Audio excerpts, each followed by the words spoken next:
Good morning, Daybreak watchers. We're going to get going in about 40 seconds here. I'm going to weaponize my fashion sense and put on some flood pants. I'm going to weaponize my disinformation. Okay, you are done with that word. All right. Oh, dude, now that you said that, you have no idea how much I can beat that into the ground. Do not challenge me, Greg Bach. Weekday evenings from 5 to 7 on 92.7 WMDX. Finding support for my child with ADHD felt overwhelming. I didn't know which direction to take, but Understood.org's resources helped guide me. Now I have the tools I need to keep us moving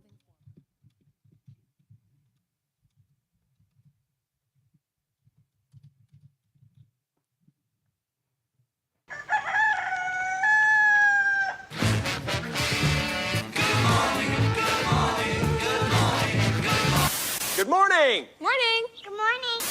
Good morning. Good morning. We've talked the whole night through. Good morning. Good morning to you. This is where Wisconsin wakes up. It's Daybreak with Brian Noonan and Jamie Martinson. Here are your hosts, Brian and Jamie. Good morning. We made it. It is Friday on Daybreak. Last day. Then it's supposed to be a nice weekend. Hopefully, fingers crossed. We are glad you're here. I'm Brian Noonan. Jamie's on vacation. She'll be back with us Monday, next week already. The week has gone pretty quick, I think.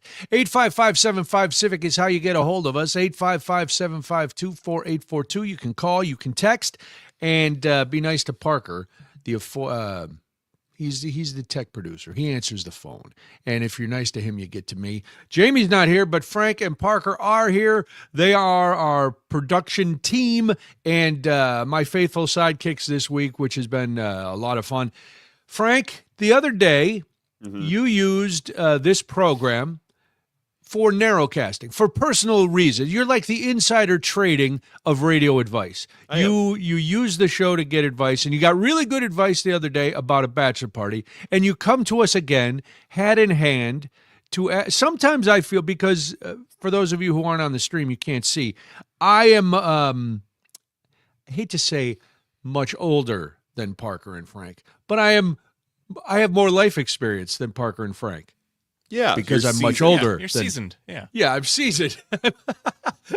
I'm seasoned. Like an old car that keeps breaking down on the side of the road. If it makes you feel better, I feel much older than Parker.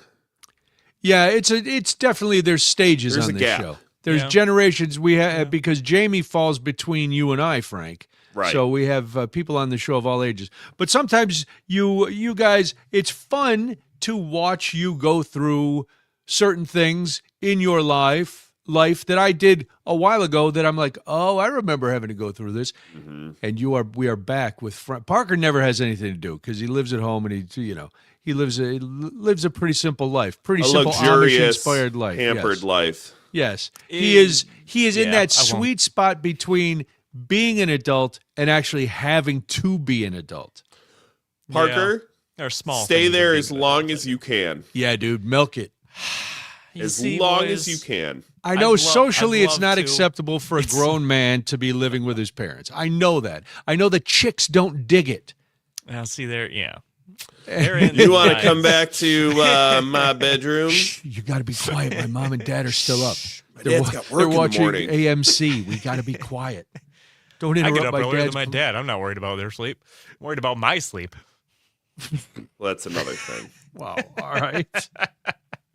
All right. Well, then. You cannot bring women or men. You can't bring anybody romantic home when you live with your parents.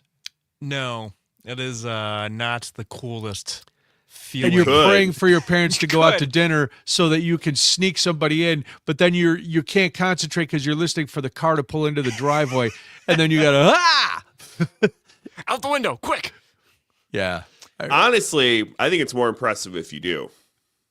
If you bring them home to your parents' house? Yeah, and if they're cool with that, yeah. That's impressive. I mean, I see what you're getting at here, Frank. No.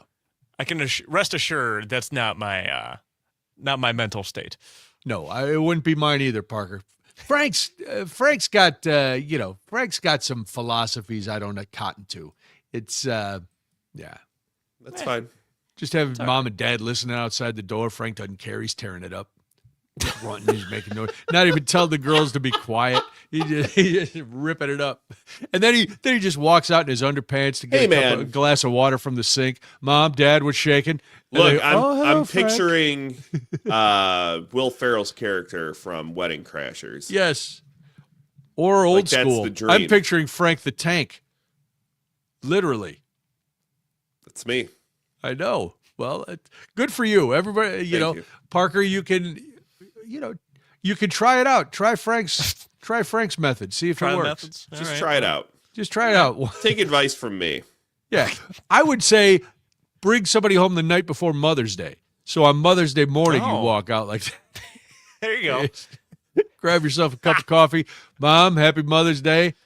Keep it down. Round And then 2 just coming report up. back. Yeah. All right, but Frank, you need more advice from I do. from our So- friends and listeners. So here's the deal. I'm having to be an adult, unlike Parker.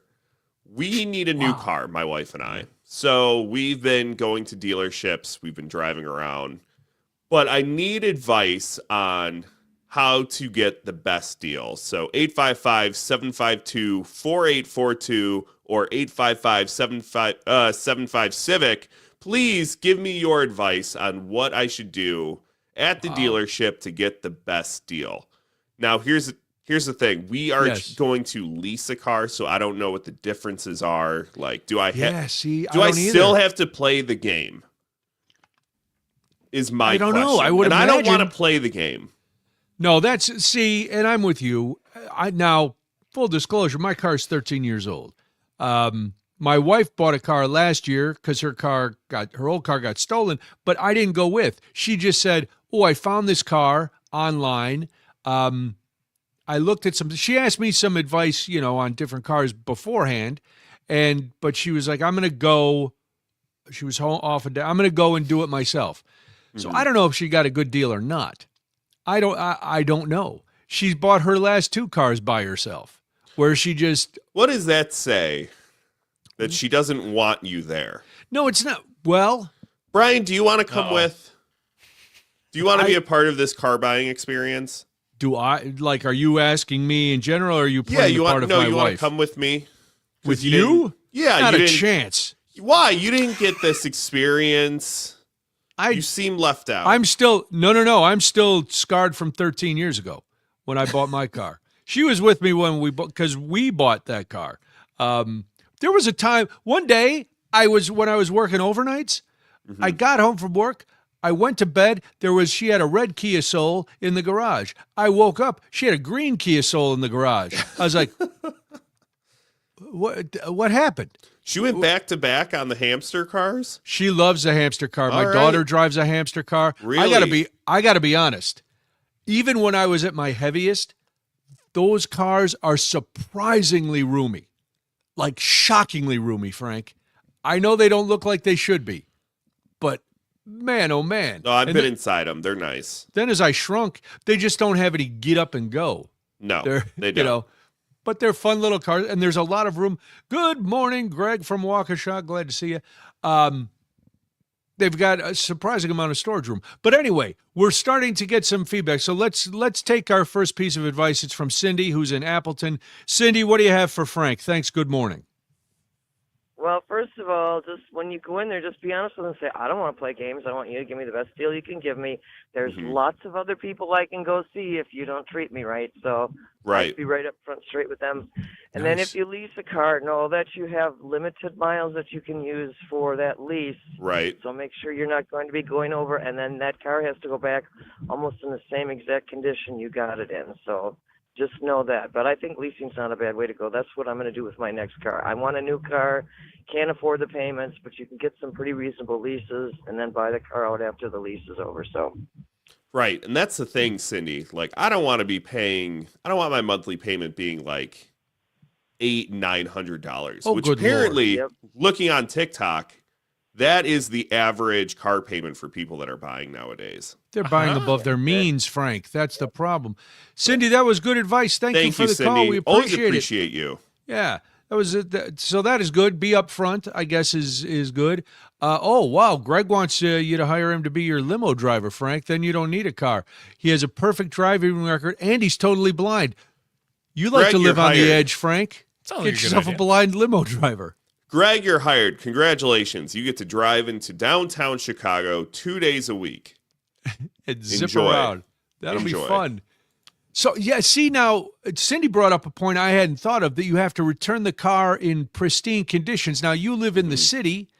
Yep. I would be terrified every day. And I'm sure there's insurance. I'm sure that there's all kinds of coverage that you can get. But I would be terrified that someone, would ding my car at the grocery store or, back into me in a parking lot and then take off. And I'm like, oh, now I'm on the hook with this car that I don't even own. I mean... And I could be overreacting. If you've leased cars before, Brian, give us a, tell us. What's the deal, Frank? We've talked about bad luck before. Yeah. And you and I are in the same boat where we have no luck whatsoever. Correct. We have a dark cloud that follows us everywhere we go. I am bad luck schleprock. Yes. My parents use that same reference. Here's the deal. I expect this to happen to me at least once. Okay. It's expectations, right? I know something stupid is going to happen to this car. However, I still need one. Okay. So I'm just going to go ahead and get it. I can't be scared of it. It's Don't going be to scared. happen. Oh, yeah. Lynn texts in from Golden Valley. You can too. 855-75-CIVIC, 855-752-4842. Once again, Frank has come to us for your advice. So help a brother out. Lynn says, I bought a dealer loaner with 3,000 miles, got a $4,000 discount. It's legally new. It's my work commute car, so a two-wheel drive Ford for $14,000. That's a good deal. I never thought of that, their loaner cars and stuff. My next one is not going to be brand new. My last car was brand new off the lot. It was one of those, I bought it at the end of the model year, got good deals. I love my car. But my next one's going to be like 2 or 3 years old. Just you save so much money just in that model year. Even if you wait and you get the last year's model year, you're doing good. But I got to look into leasing. I got to see what this is all about. Frank. And you can choose to buy it once your lease is up. Really? Yeah. So now, like, do they change the cost? Do they knock off what you've been paying so far on the lease? I believe so. Okay. But it's a lot of people, if you go over your miles a lot too, instead of just paying like the fine or whatever you want to call it, the penalty fee. Right. They'll be like, well, you can just buy this car. Because that's what happened to my wife's last car, was she was way over on miles because we had a 2-hour commute every day. Oh, God. And they were like, well, I'm going to be honest with you. I think you should just buy this. I think you're stuck with this car. I mean, yeah. But I hate this car. I wanted to do it. Which is basically exactly what she said. She served us well. I think her days are up today. Wow. All right. Dang. Well, it's exciting. There's not too many things more exciting than buying a car. Buying your first house is the same, but the house is more daunting because you realize once you sign Money that, pit. once you sign that on that line and you see where it says what you will have paid over the time of your mortgage, that you go, there's no way I can make that much money in my lifetime. That's insanity. That sounds like a number that I don't think I'll ever be able to meet. Well, yes, you're of the generation, and most of us, here's the thing. No, I mean in general, that's a I know big number. Well, you picked especially radio. now. You picked radio. That's a mistake. Well, that too. When all houses are like $500,000. Yeah. Yeah. You used to be able to get what they call a starter home. Now a starter home costs a bazillion. So everybody Brian's age just became slumlords and bought everything. Man, I wish I'd done that. What gives, Brian? Again, I picked radio too, Parker. So, all right, when we come back, would you consider dual citizenship? And if so, what country would you want to become a citizen of? I'll tell you why I'm asking you that and more. It's Daybreak. I'm Brian Noonan. It's the Civic Media Network. You got game show money though, Brian. You do. Yeah. That game show money was gone right after I bought it. That went to partially a down payment on a house and the rest on a car. That money was gone. A new car. It got us into. We needed a car because the week before we moved to California, my dad was going to drive out our second car. The engine blew on it. Oh, so schlep rock. Schlep rock. So we get out there with one car, but then the sun smiled on Schlep rock because a week later I was on the game show and I won the money. So I won the money. Then we went and bought a Chevy Malibu, and that was the big expense. But I think even that was like $20,000 maybe, and put the rest on the down payment for a house.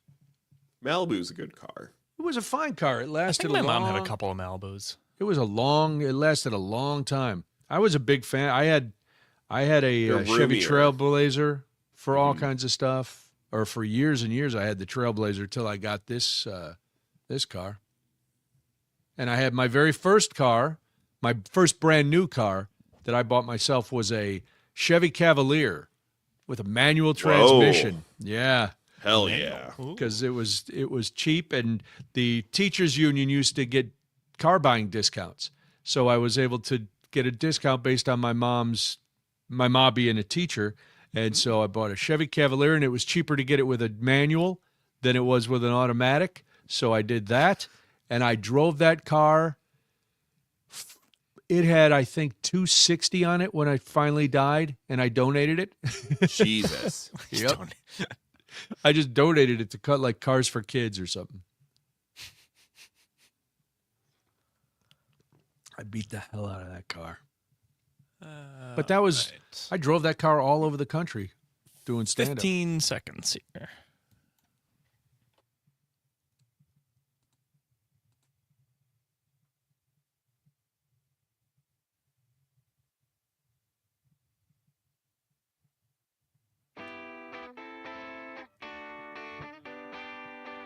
Wisconsin wakes up here. Back to Daybreak with Brian and Jamie. Good morning. Glad you are here with us. It is Friday. I'm Brian Noonan. This is Daybreak. As the man said, Jamie will be back with us on Monday. We have muddled through the week, and we are on our way. We're trying to get Frank some advice on buying his car and advice on leasing. So if you want to text that in, feel free. He's constantly monitoring the texts and writing things down. You guys helped him out a lot earlier in the week, so I know you can do it again today. 855-75-CIVIC, 855-752-4842. Also use that number to answer these questions. Would you consider or have you considered dual citizenship? And if so, what country would you want to be a dual citizen of? And that comes up a lot. It's usually, you hear a lot of celebrities and people say that during election times. Oh, if so-and-so wins, I'm moving to another country. Well, to be a dual citizen, you don't have to move to another country. You just have the opportunity to do so if things get to a point where you are willing to become an expat of the United States. The reason I bring this up is millions of Americans could be already dual citizens and not know it, because Canada, despite them not wanting to be our 51st state, which rude, wouldn't you say, Parker? Very rude of a sovereign nation not to want to be absorbed by us. Why wouldn't you want to be an American? Well, you've been our upstairs neighbor for a long time, so you know what's going on down here. I wouldn't want any part of this either. It'd be like if you lived next door to, well, I don't want to generalize, but let's just say a less than ideal neighbor. Let's say you had a less than ideal neighbor. Not the kind who was always arguing, who was always starting trouble. You can always hear them playing the drums in the basement. Oh, they're in the basement with their drums. It's just horrible. Yeah. Well, millions more Americans might qualify for dual Canadian citizenship under a recent change to Canada's requirements that has led to a surge in applications from its southern neighbor. Oh, yeah, people are like, we got to get out. I don't know if you've noticed it. We got to get out of here. Since the new law took effect in December, immigration lawyers in the U.S. and Canada say they've been overwhelmed by clients seeking help submitting proof of citizenship applications. Driven by politics, family heritage, job opportunities, and other factors, thousands of Americans are exploring whether the easier process makes it the right time now to get that dual citizenship. An immigration attorney at Boundary Bay Law in Bellingham, Washington, said his practice is pretty much flooded with this. We kind of shifted a lot of other work away in order to push these cases through. So what is this new law? Well, Canada has been changing its citizenship laws for decades, whether to update historic interpretations of law or to address discrimination issues. Previously, Canadian citizenship by descent could only be passed down to one generation from a parent to a child. But the new law opened up citizenship to anyone born before that date who could prove they have a direct Canadian ancestor, a grandparent, great-grandparent, or even a more distant ancestor. So if you think anybody in your family may have been born in Canada, now is the time. This is the time. Get that dual citizenship if you want. Now, I've started the process of getting a dual citizenship with Ireland. And it is, you got to jump through a number of hoops, but because my grandparents all came from there, my grandparents were born there, so I am eligible right away. And then once I get it, after 5 years, then my wife and daughter would be eligible too. So I started the process, then COVID hit, and then they put a stop on all of that, and now it's back up, and, I'm trying to work. I know a guy, Parker. Yeah. I know a guy, so I'm trying to work a few angles to try to move my process through faster. But anyway, if you were born on or after December 15th, you need to show that they're Canadian. Wait a second. Yeah, anybody else? Those born on or after December 15th. So if you have a baby, you're not a baby, so you don't need to really know this. But if you're born now, if your kid is born now, they have to prove that you lived in Canada for 1,095 days. If you were born before December 15th, you can go way back. It could be your great aunt, and you're in. Under the new law, descendants of Canadians are already considered citizens, but must provide proof to obtain a certificate of citizenship. Lawyers estimated that there are millions of Americans who are Canadian descendants. American applicants have different motivations, but many say the president's immigration crackdown and other topics have led them to do this. Parker, what do you think it costs to become a Canadian? Oh, I don't know. Do you have to learn how to ride a moose? No, I meant cost. What does it cost you to become a Canadian? $100. $55. Hey, that's pretty good. 55. That's cheap. Well, listen, Canadians are nice. 55. But now, if you do it yourself, it's $55. If you got to hire a lawyer, of course, it's going to be more. Wow. If you go to the Immigration, Refugees, and Citizenship Canada website, they process the application. Usually about 10 months to get it in. More than 56,000 people are on the waiting list to become Canadian citizens. So I know. Might take a minute. Yeah, but that's still in a year. You're saying in a year, then you have dual citizenship, which means you can come and go as you please. You just zip. It's like Wisconsin. You zip in, you zip out. That's a Stripes reference, Parker. I do know Stripes, actually. Okay. So, yeah, that would be fun. One of my brothers is dead set against it. Why would you want to have citizenship anywhere other than America? I don't know, just because. Because when I'm on a plane and it gets hijacked, I pull out my Irish passport rather than my American passport, and I don't get executed in the aisle. That's just me. I take it to the worst case scenario because you never know when some hijacker is going to start rounding up passports and singling out Americans. And I go, oh, sure, I'm not from America. I'm not one of them. Not a chance about it. So, I'm working on the brogue and I'm working on the passport so I can go incognito. Maybe I work for the CIA. Who knows? You never know what's going to happen to me. When we come back, are benefits a non-negotiable part of your job? If they are, you definitely want to pay attention to this. Things are a-changing. I'm Brian Noonan. This is Daybreak. It's 6:30 on the Civic Media Network.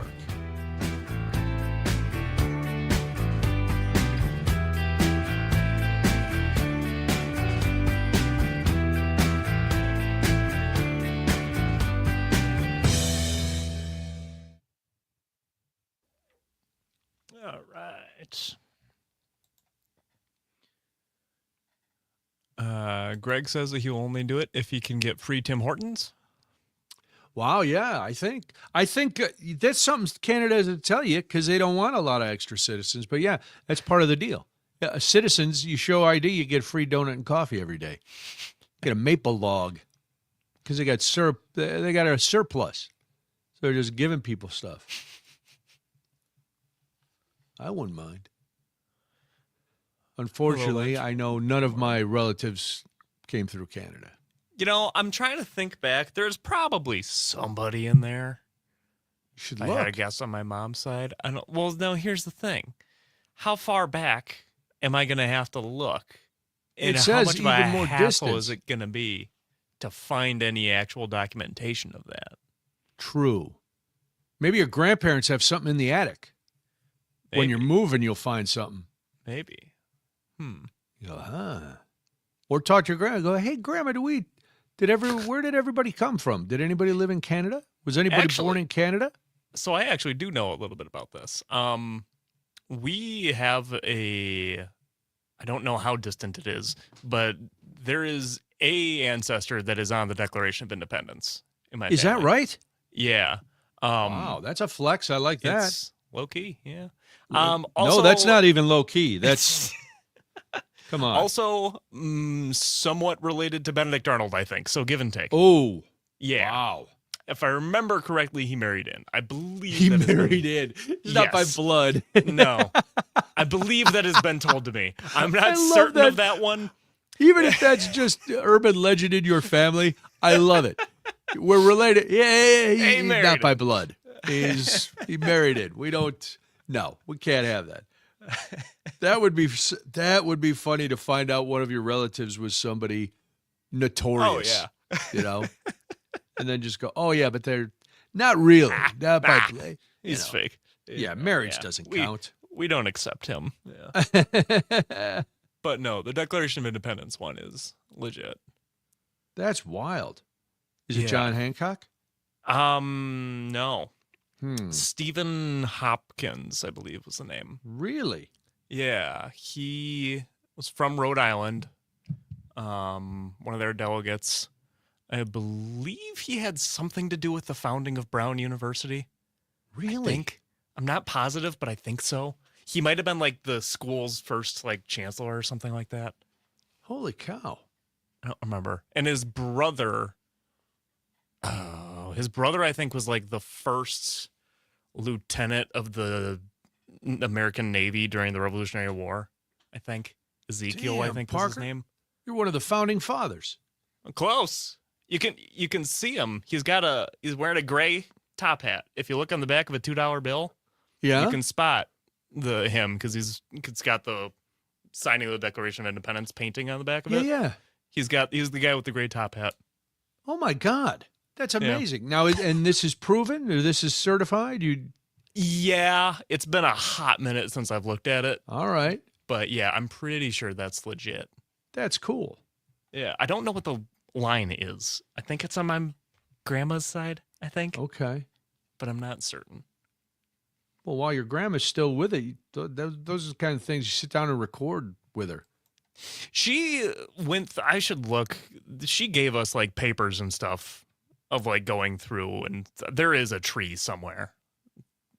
It's amazing finding that stuff out. Like when we were in Ireland, my great uncles, who I had never met, showed me the copies of the manifest from the ship that my grandfather and my grandmother came over on. Oh, cool. And I was like, whoa. But that's an amazing story. That is, wow. Frank, look at what we're learning about our young boy, Parker, here. Frank left. I know. It's not even coffee time yet. I know. I don't know what he's doing. Oh, I think today is the day he's listening on. Is he doing that He's today? listening as a radio person, as a consumer. He's listening to the radio, I see. to the Civic Media app, maybe. All right, we got 15 seconds left. All right.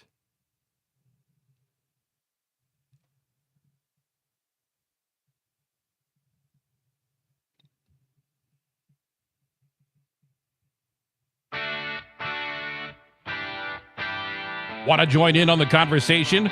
Call or text 855-75-CIVIC. Now back to Brian and Jamie. Good morning. Welcome. Glad you're with me this morning. Jamie will be back on Monday. Frank and Parker are here, though, hanging out with me. And you are hanging out with me, and I appreciate that, either on the stream or on the Civic Media app or listening to your local radio station all the way up and down the network. I do appreciate you being here. 855-75-CIVIC, 855-752-4842.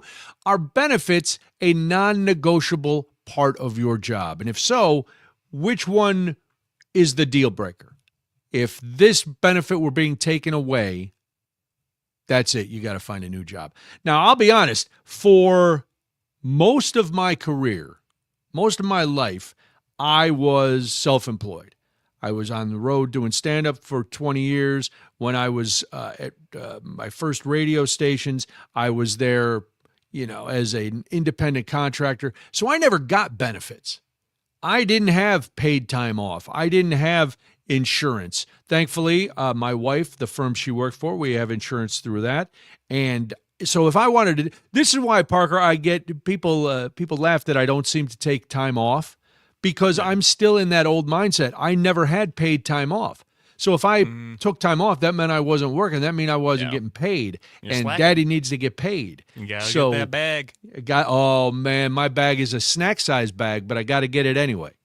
Okay, I don't know. I don't get the big 33-gallon lawn and leaf bag. No, I get but a bag's a bag. A bag is a bag. That is true. So I got to get the bag. And the reason I bring this up, and the reason I'm asking you about benefits, because now that I have benefits, now I've become greedy. So like we have, and a lot of people have PTO, paid time off at their job. And you get a certain amount of days, and then the longer you're with a company, you get more days. You know how that works.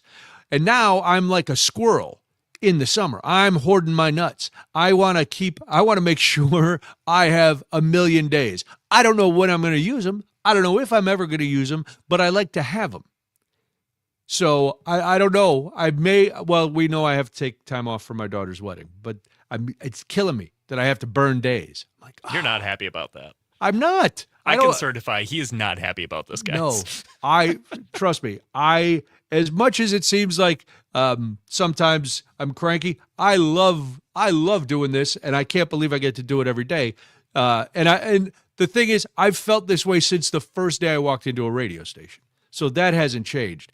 But I don't want to burn those days. Well, Brian, why are you bringing this up? We don't care about your weird work ethic or your psychotic need to squirrel away days. No, I know you don't. But you should start paying attention, because in the latest sign of employers flexing their power, 2 high-profile companies are shrinking variations of their highly popular benefits. Zoom this year reduced the number of weeks of paid paternal leave that it offers, while Deloitte is also planning to do the same and more for select groups of workers starting in January. The changes could be an early signal of a broader shift. In a tight labor market, even highly valued benefits may be on the chopping block. Workers have fewer options for job hopping, which we know. If you've been looking for a job, you know how tough it is. Once a few marquee employers make bold moves, others may be inclined to follow. So you might think, well, I work at a big company. My benefits are safe. Are they? Are any of our benefits safe? Former Google head of human resources, Laszlo Bock. That's a great name. Laszlo, who now advises startup founders, said it legitimizes the action for everybody, that action of cutting people's benefits. For example, he said this has happened in recent years with the adoption and rollback of DEI policies and the return to office push. And I know my wife, for example, this return to office thing. During COVID, of course, like a lot of places, everybody was working from home. Her firm, just before the pandemic, had made some real estate moves and bought new office space. Well, then the pandemic hit. They weren't using the office space. You couldn't unload office space. So despite the fact that everybody said, oh, wow, we have been so productive with people working at home, we've made more money, everything is going great, but you still have to come back because we're stuck with this office space and we need to fill it. So at Zoom, Birthing parents now get 18 weeks of paid paternal leave. That's down from 22 to 24 weeks. And non-birthing parents get 10 weeks, down from 16. That is a huge cut. Now, I know there's some people who still, if you're single, if you don't have kids, you're like, well, who cares? Why should just married people who have children get these breaks? But there's other breaks that are associated with you that could come down the line. So Deloitte reduced parental leave benefits. There's going to affect workers in support roles such as administrative services, information technology, and finance. The Big Four consulting firms also plan to pare back or cut annual PTO, a pension plan, and IVF funding for some of those individuals. The changes are notable given that paid parental leave, vacation time, and disability leave are among the most valued workplace benefits. That's according to a 2026 MetLife survey of 2,500 full-time U.S. workers. And I want to survey you at 855-75-CIVIC, 855-752-4842. What's your deal breaker benefit? If you lost this, you would have to start looking for another job, despite the fact that we all know how tough it is. I think, because we get our insurance through my wife, PTO is my drop dead benefit. You negotiate that, and I know it's hard when you're starting a new job at a new place. You have to, this is the minimum we give.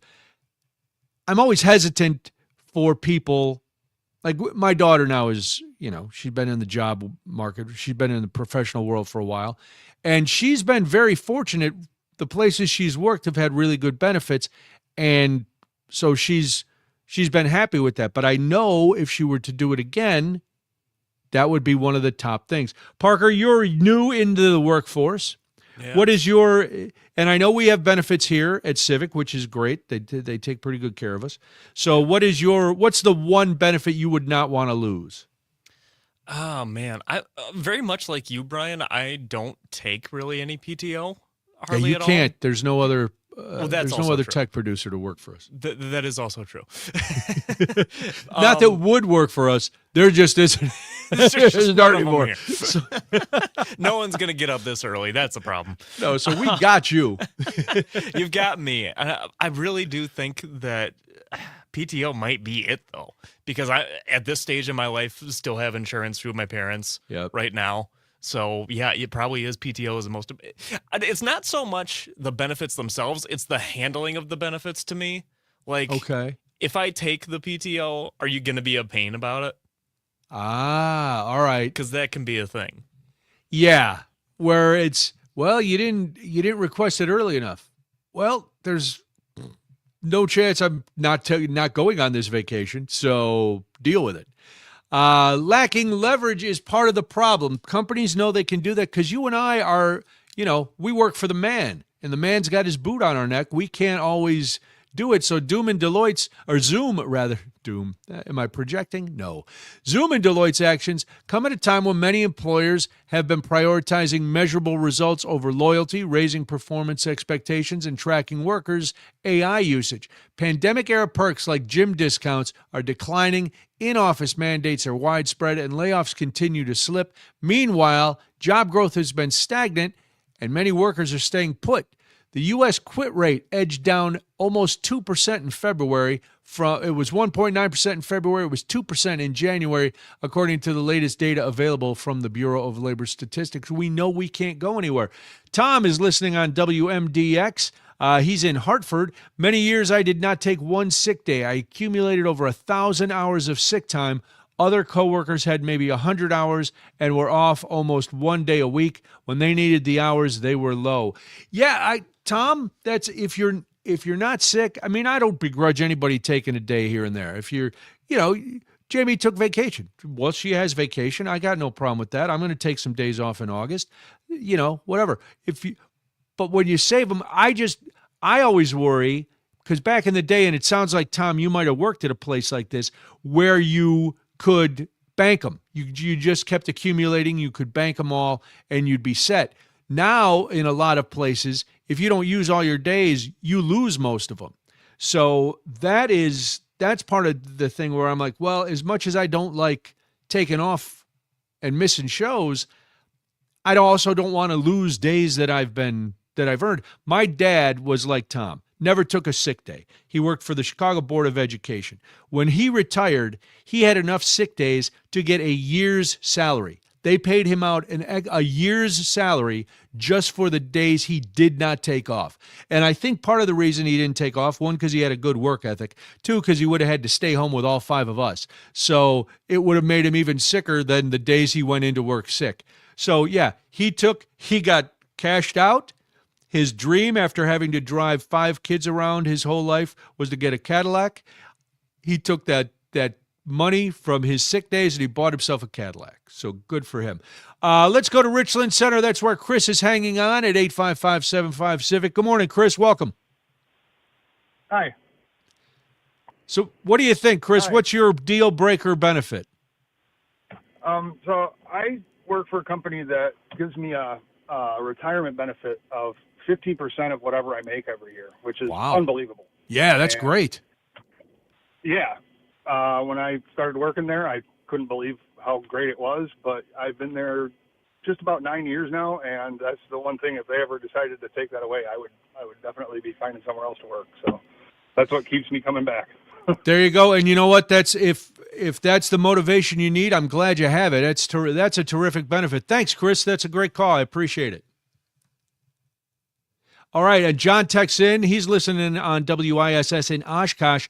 Losing unused PTO days seems criminal. I agree. I don't know how I think what it is, John, like in a lot of cases, there's a couple bad apples who look at their PTO and get to the end where maybe they know they're quitting. They know for whatever reason they're going to be leaving. Maybe they're going to be retiring, whatever it is. And they go, man, oh man, I've got like 3 months worth of PTO days. Guess what? I'll see you in September. I'm taking the summer off. Not bad. You're getting paid. Now, of course, you come back in December, you got 0 days. But if you're leaving the company anyway, it's not going to matter. Plus, you can't, if you're going to stay at the company, you can't take that many. But I don't think you should lose them. I think at the end, if you put in, say you're at a company 10 years, well, then you're eligible. If you do leave, you can cash out your days. You can make it 15 years. Give it as a benefit for your long-term employees and just say, okay, you can roll them over. I think we get to roll over a couple every year, but we don't get to roll over. And that's, most places are like that. We're not, like, we're lucky to, I'm happy that we get the days.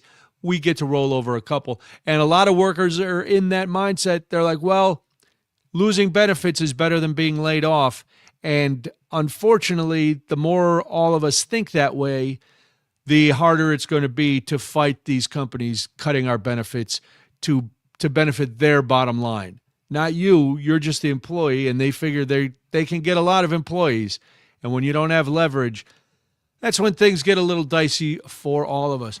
All right, we're going to start talking, Parker. It's day 2 of the draft in the NFL draft. Green Bay is already lobbying to get the draft back. So since you went last year, we want to talk to you about that.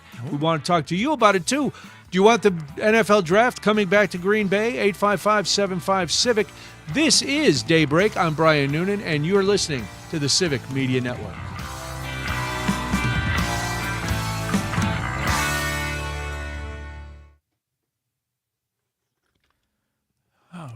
All right.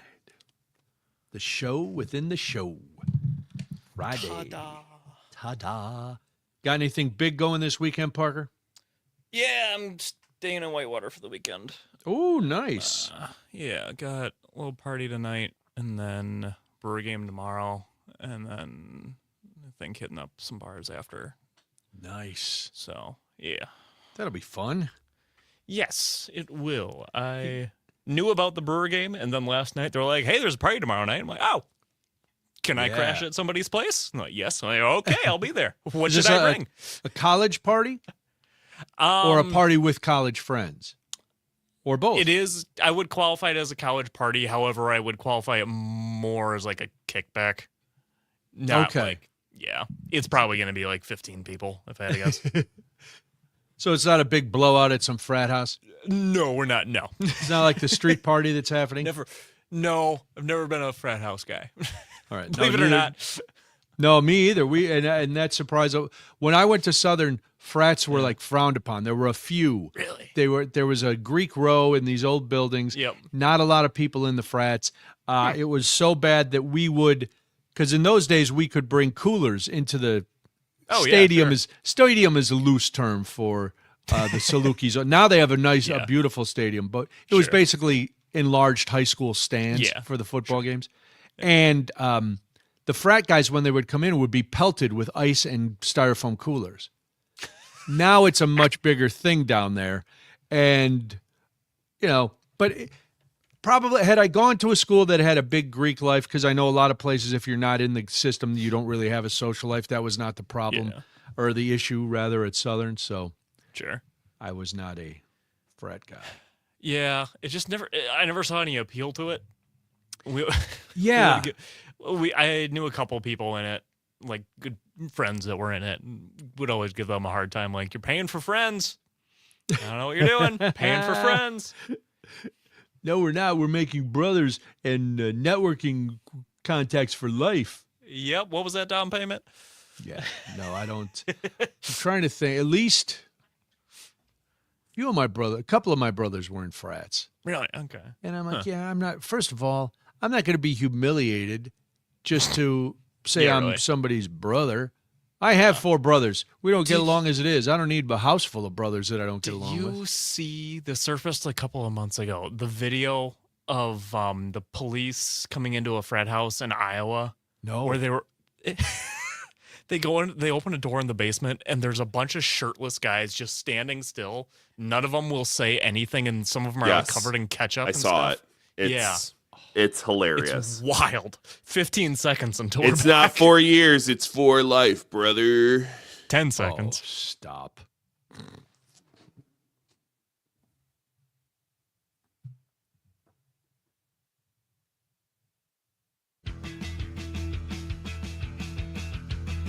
Local news, community stories, and the conversations that matter most. Now, more Daybreak with Brian and Jamie. Good morning. Welcome. Glad you are here. The NFL draft is happening this weekend in Pittsburgh. Did you watch any of it last night, Parker? I was watching the notifications come through on my phone. I had the hockey on last night. Instead. Oh, very nice. Okay, that makes sense. I only watched the last couple minutes. I was at a thing. I was at a thing, Parker. I'm a busy man. I was at a thing. So I got home and I watched a little just to see the setup and see where everything was, being familiar with Pittsburgh. I wanted to get a lay of the land. So it looks very cool. People were going crazy. The Packers did not have a pick in the first round for the first time in 40 years. That's because they got Micah Spires. And so, you really can't expect, you got to give up some picks. Yeah. But they do have one pick tonight.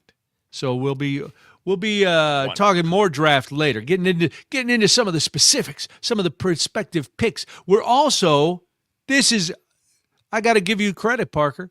Going to give you a shout out. Oh. We are talking to Augustus Gloop. No, that's not his name. Matthias. We are talking to the man who was the Green Bay Packers International Fan of the Year last year. He is known as the German Packer. Parker met him last year at the draft in Green Bay. Got a hold of him yesterday. We're going to talk to him from Pittsburgh, where he is ready to give up his crown to a new Packers International Fan of the Year. So we're going to do some draft talk today. If you're not, and it's not going to, listen, there's plenty of politics coming up. So, but we got a lot of things going on, and this is a big weekend for Wisconsin and for Packers fans. So, Parker, you were at the draft last year, and by all accounts, economically, from the NFL, everything, it was a huge success. Did you find it to be successful and a good event? Yeah, I think, frankly, in every way, I think it was a really good event. It was very well held, hosted by the Packers. They did a really good job of making it as accessible as possible, I think. Nice. One of the things that we were worried about when we got there was how many people they could hold in there because there are hundreds of thousands of people every day. And what they did is they actually opened up the stadium and you could go sit in the bowl if there was overflow of how many people, so you could watch from in there. Yeah, because that's cool. I can't think of what that. I believe it's the Oneida Gate is the closest to where the stage was, and that whole parking lot up almost to the Resch Center, I believe, was pretty much jam packed with people. So they had a ton of people. I believe the final tally over the 3 days was over 600,000 people. That sounds about right. And because of that, Green Bay organizers want to do it again. The Packers president and CEO, Ed Policy, said, I'd love to host another one. There are a number of teams in line to host the draft right now, maybe in a few years, but we are certainly going to throw our hat in the ring. It was last year, this weekend, the 24th to the 26th at Lambeau. And it, surrounding towns were all involved. Everybody was there. The direct and indirect spending in that area is estimated to be about $72.9 million just for the local economic impact. Statewide impact was $104.7 million. Total attendance over the 3 days, you're right, Parker, 605,000, 362,588 unique visitors. So people came back a couple days. They did all that stuff. Total attendance was the second highest ever for the draft. The average audience for round one coverage was 13.6 million. That was 11% up from the year before when the draft was in Detroit, Rock City. Yes, it was second most watched day one on record behind only 2020. That means it was the most watched NFL draft ever under normal circumstances. Policy said that another draft might be in Green Bay's future, although not soon. In the meantime, the success of the draft continues to be something the community can build on, organizers say. After the draft, there were a lot of surveys coming in. Tanya is in Madison listening on WMDX. She says, yes, ! The draft in Green Bay was amazing. I agree that they should bring it back. Such a great opportunity for the city and for Wisconsin. Yeah, it was. Well, listen, our man Parker wants it back next year. Can't have it next year. We could do it next year. We could, but they're not going to let us. The NFL is picky that way because then you'd be here whining from other cities.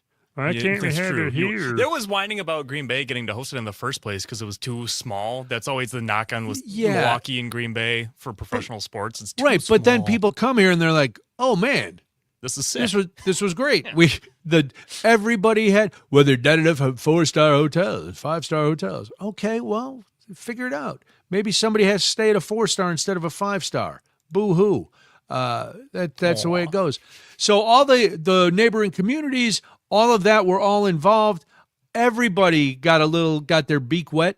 Everybody got a little something. I would say, according to Joel Grigzowski, Ashwaubenon's village manager, he said, I would say our working relationships are certainly better now than they were before, which is great in the long term.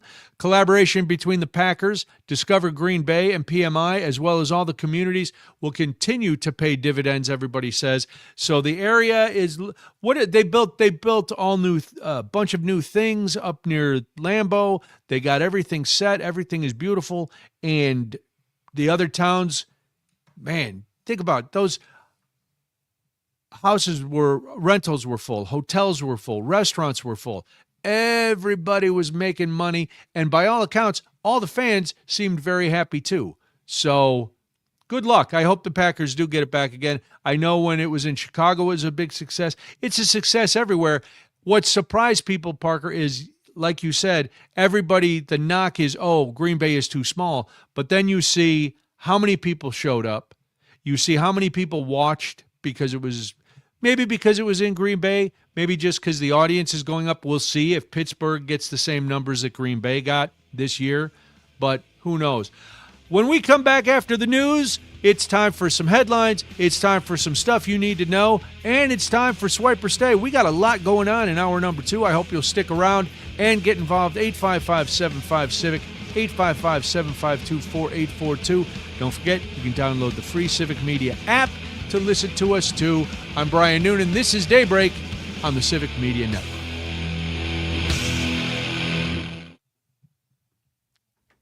All right. Yeah, draft was really cool. I know Frank is popping in. We need to have a quick discussion on our. I'm going to send a message to the chat. Okay. Because we need to have a quick discussion about one of our guests.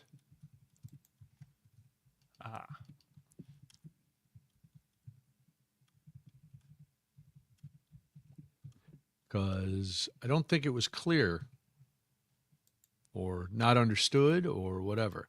I did see your message about the first two questions. Sure. If we can keep it quick like that, I put them in. I put them on the rundown as I saw that. you know. So I'm gonna do them. You can probably double barrel it. Yeah. Rather than maybe. Yeah. Oh no, it'll be yeah. But I want to make sure that they know. Yep. That's not the point. Yeah, this is not the day for that. We don't care about the other stuff. Yeah. This is all about. I feel like we would just be remiss to not. Yeah, no, that's fine. I agree with that. I agree with you 100%. I just don't want to. There's 162 baseball games. I don't care about tonight's baseball game. Yeah. Or last night's baseball game. The news this weekend in the world of sports is the draft. Yep. So that is what we need to make clear.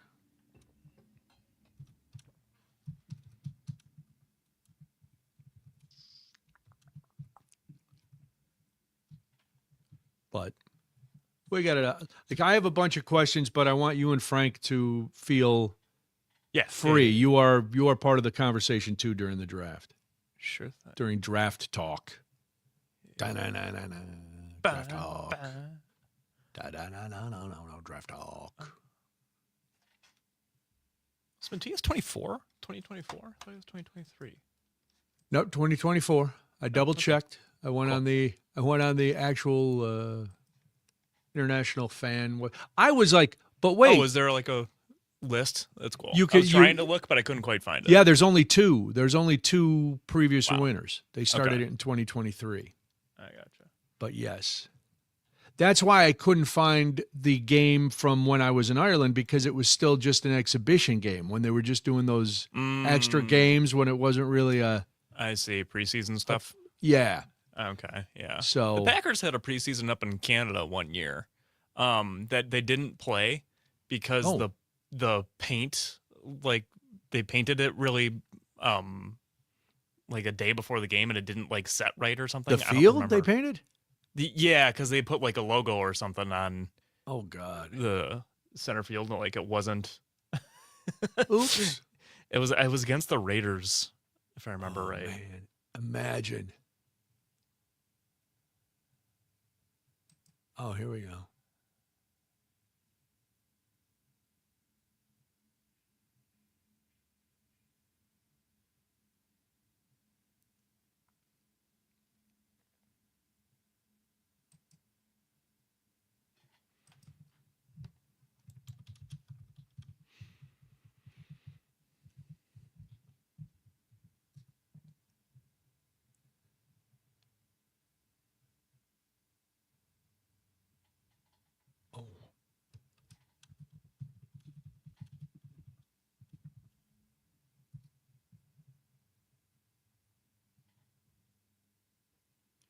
Show within the show.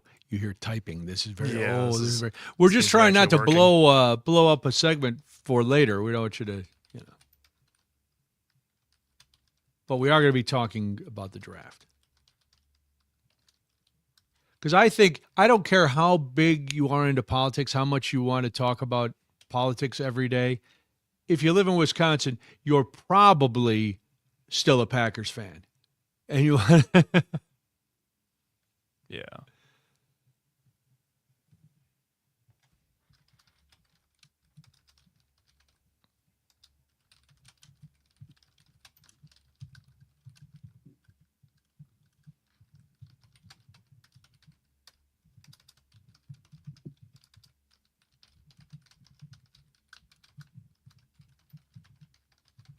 Yeah, Frank must be listening on the actual radio. Oh, I see him. This is probably best suited for typing. And to answer your question, yes, he did. Okay. Let me see when the That's why I email figured. came in. 4:03 a.m. Yeah, that tracks. Yeah.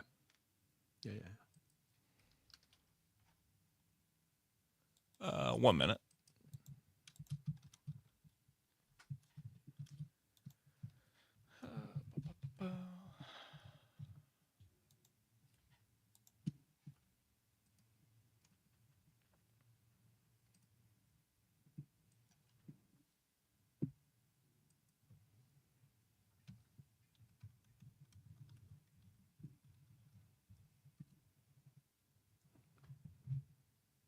Maybe Frank didn't see that one either.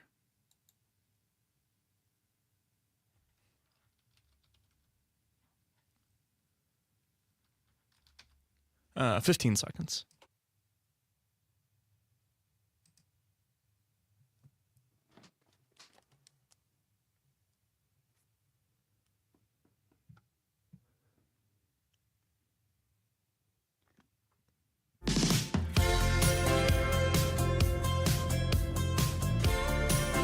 Across the state of Wisconsin, Daybreak with Brian and Jamie is back. Good morning. Welcome to hour 2 of the broadcast. It is Friday on Daybreak. Hopefully you're getting ready for an enjoyable weekend. Before you do that, you want to jump on the show with us, 855-75-CIVIC, 855-752-4842. I'm Brian Noonan. Jamie will be back with us on Monday. And now it is time for some headlines. First, we'll start with headlines coming out of the war. Tomorrow starts week 8 of the war of choice in Iran. A fragile truce in Lebanon has been extended by 3 weeks after Israeli and Lebanese representatives met at the White House yesterday. The conflict between Israel and Hezbollah is among the key sticking points in the U.S.-Iran peace, or the U.S.-Iran peace effort. President Trump again refused to give a timeline for resolving the Iran war. He told reporters, "Don't rush me." Okay. He blamed what he described as a lack of clear leadership for stalled talks. He didn't clarify which side he was speaking about with the clear leadership, but I guess you could take it however you want. But that's what he blamed the stalled talks on. He said the U.S. does not know who the leader is in Iran as pressure grows from the global economic impacts. We do know who it is. We've known who it is since you killed the old leader and the new leader stepped in. There is no confusion, and there's no confusion on Iran's part about who their leader is because they keep making the statements. Do they make them through their foreign minister instead of on social media? Yes. But believe it, they know who is their leader. U.S. military officials are developing new plans to target Iran's capabilities in the Strait of Hormuz if the Iran ceasefire falls apart. That's according to CNN. And speaking of Iran's foreign minister held separate conversations with Pakistan's army chief and foreign minister today as both parties discussed efforts to maintain a truce between Tehran and Washington. Iran's foreign minister discussed, quote, regional developments and issues related to the ceasefire with Field Marshal Munir and Dar, according to Iran's semi-official agency, the Mer News. So there's some headlines from the war. And now, how about some you need to know? It's a wake-up call in more ways than one. Time for some you need to know. Okay, President Trump orders the U.S. military to shoot and kill. That is his words, not mine. The U.S. military to shoot and kill small Iranian boats, which he described, I don't know if you saw the press conference or the Oval Office conference yesterday when reporters were in there. He called them wise guy boats. Wise guy boats, that's what I call them, wise guy boats. The little boats that zip around, dropping mines in, they got guns on them, wise guys. They're the small Iranian boats that deploy mines in the Strait of Hormuz. This is yesterday, a day after Iran again displayed its ability to thwart traffic through the channel. Trump's post on social media came shortly after the U.S. military seized another tanker associated with the smuggling of Iranian oil, ratcheting up a standoff with Tehran over the strait through which 20% of all crude oil and natural gas traded passes. According to the Post, on X, or Truth Social rather. It said, I have ordered the United States Navy to shoot and kill any boat, small boats though they may be, that is putting mines in the water in the Strait of Hormuz. He said, adding, U.S. minesweepers are clearing the strait right now. I am hereby ordering that activity to continue, but at a tripled up level. Does it worry anybody else that he is so cavalier with terms like shoot and kill and obliterate a civilization and wipe out all bridges? And he talks like he's writing some really bad adventure novel, and yet these are real people. And we saw it with the boats coming out of Venezuela. There was no proof that they were drug boats. Instead of commandeering them and investigating, he just blew them up. And now he's saying we're just going to blow up and kill these boats. Now, if our blockade and armada is there, isn't there another way? Well, it was still unclear when or if the two sides would meet again in the Pakistani capital, Islamabad, where mediators are trying to bring the countries together to reach a diplomatic deal. Negotiations initially planned for this week have not happened. Iran insists it will not attend until the U.S. ends its blockade on Iranian ports and ships. America insists it will not take part until Tehran opens the strait to international traffic. So it seems like we got a good old-fashioned standoff.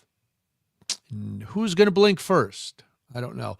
This is just coming out, and so I want to jump in with this because we've been talking for, weeks and months about people who seem to make money on these prediction markets with some sort of, it appears, some sort of inside information about big global events. Well, turns out, first arrest is happening on that. A U.S. Special Forces soldier involved in the military operation to capture Venezuelan President Nicolas Maduro has been charged with using classified information about the mission to win more than $400,000 in an online betting market. That, according to federal officials yesterday. Gannon Ken Van Dyke was part of the operation to capture Maduro in January and used his access to classified information to make money on the prediction market site Polymarket, the federal prosecutor's office in New York said. He has been charged by the Justice Department with unlawful use of confidential government information for personal gain,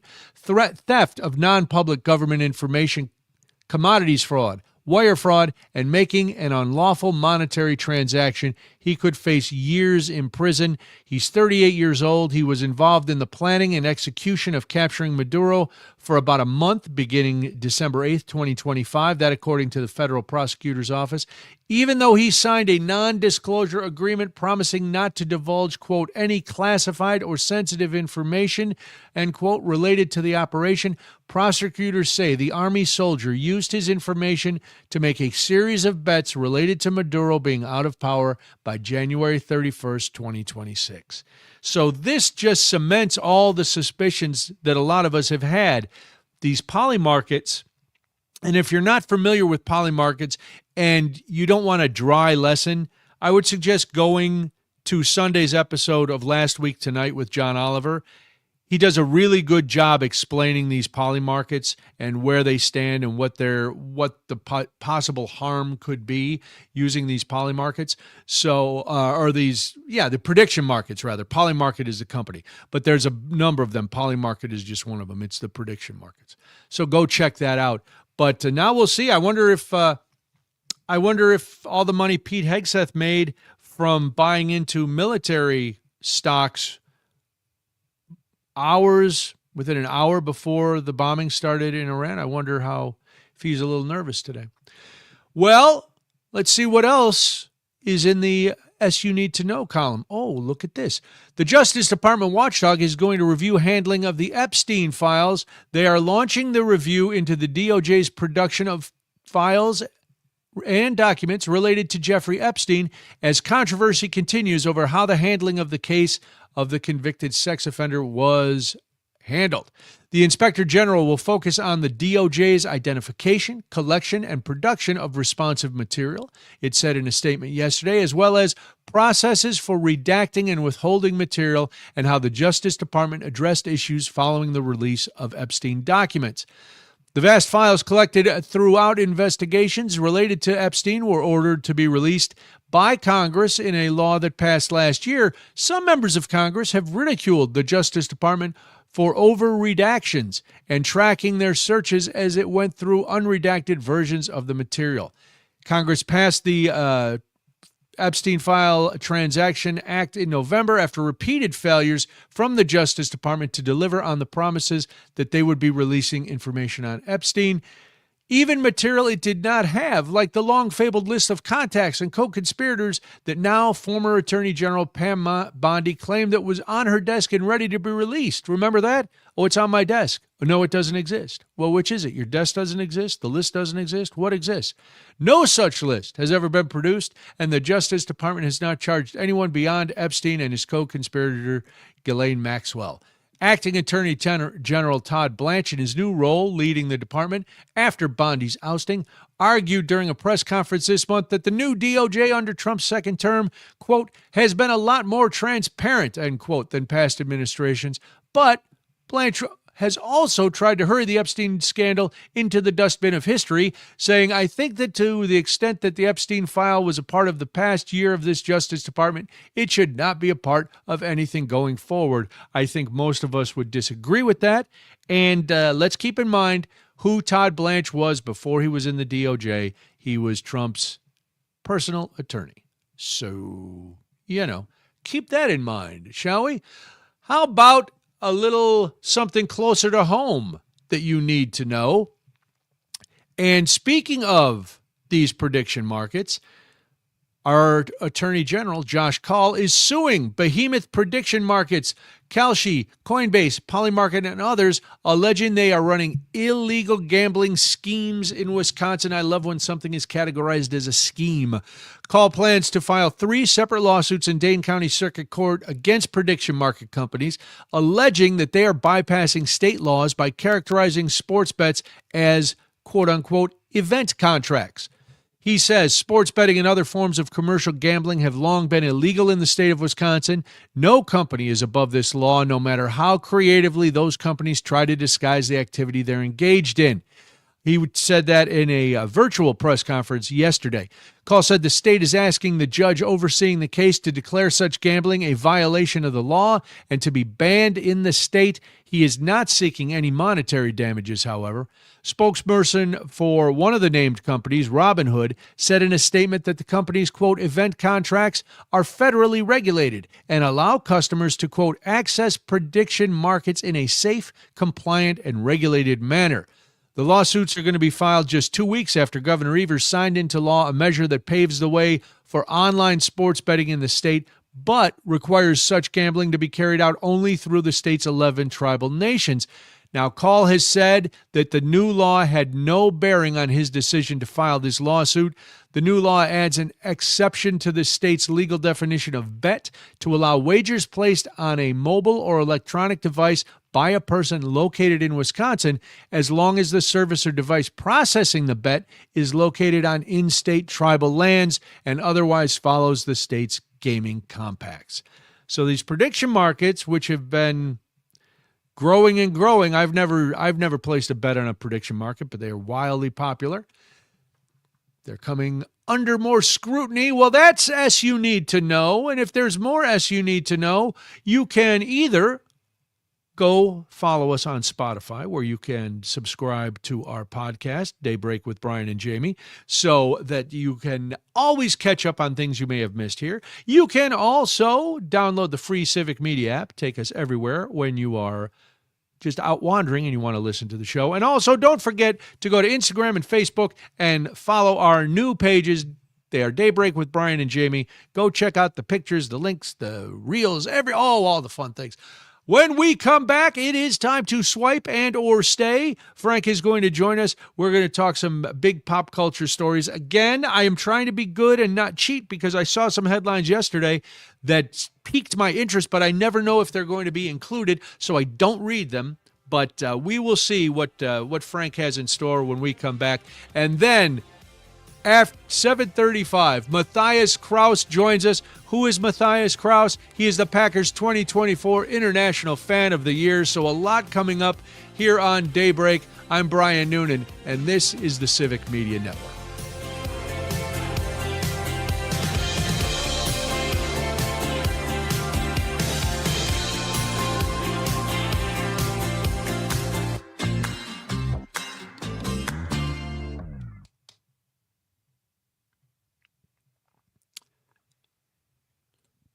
Oh boy, we've got a good one today, fellas. Woohoo!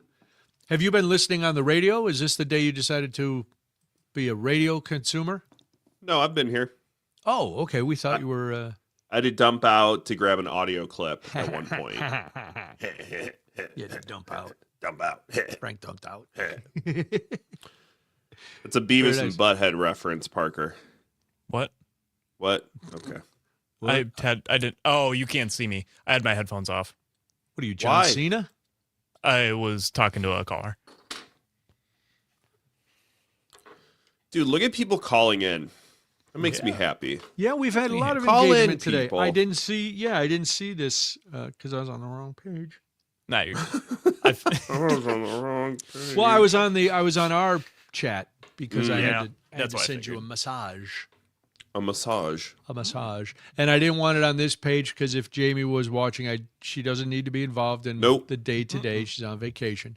She can be involved in the day-to-day starting Monday or Sunday when. I was joking with Allison yesterday. I was like, just so you know, Jamie's back on Monday, so I'm probably going to be in a 3-hour-long meeting. All right, what'd I miss? Okay. Yeah. How do we fix it? I'm so busy. I have so many meetings. Well, don't go to all of them. I have to go to all these meetings. Okay. All right. Oh, iced coffee? Oh, yeah. You know it. Coke. Oh. You'll never know, Brian. You'll never know. Frank, here's a tip. I saw a wild turkey rare breed at Costco yesterday, $43. Really? That's a great price. That is a great price. Rare breed's awesome. Yeah, rare breed is really Rare breed's good. Russell's 10 is really good. What did they have? They had a bunch of now this Costco did not have the giant bottle of Old Forester. So I'll have to go back to my Melrose Park one. I have a new beer to try this weekend from Elysian Brewery. It 10 is seconds. Jack Horn Hazy IPA. They sent us a couple to try because we're influencers.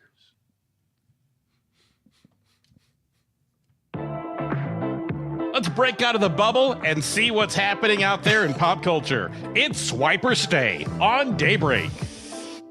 This is always a fun part of the show. Frank comes up with with a game for us every day. It's the same game. It's Swipe or Stay, and we have a ball.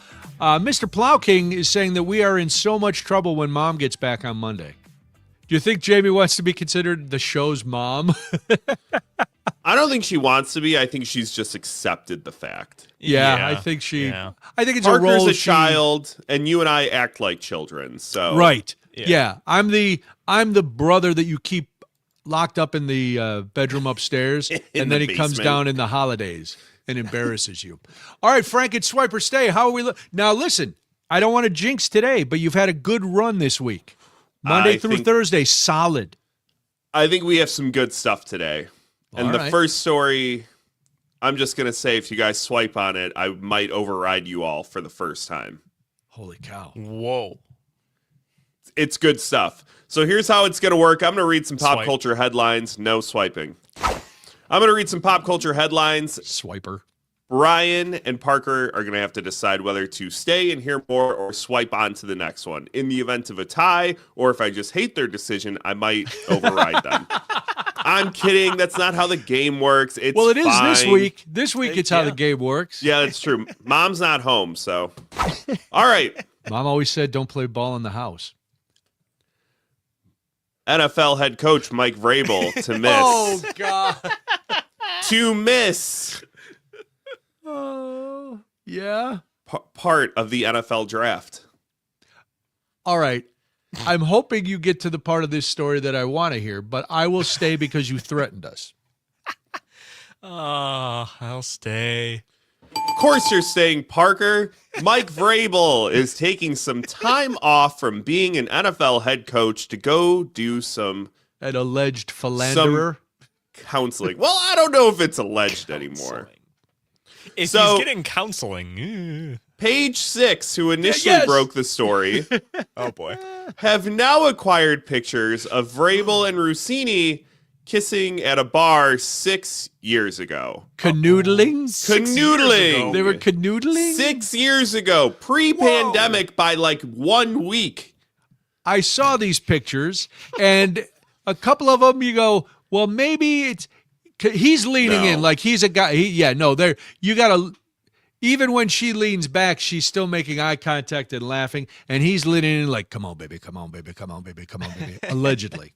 So Mike Vrabel had an unannounced press conference yesterday before the first round of the draft. Here, we have some audio. My previous actions don't meet the standard that I hold myself to. They don't.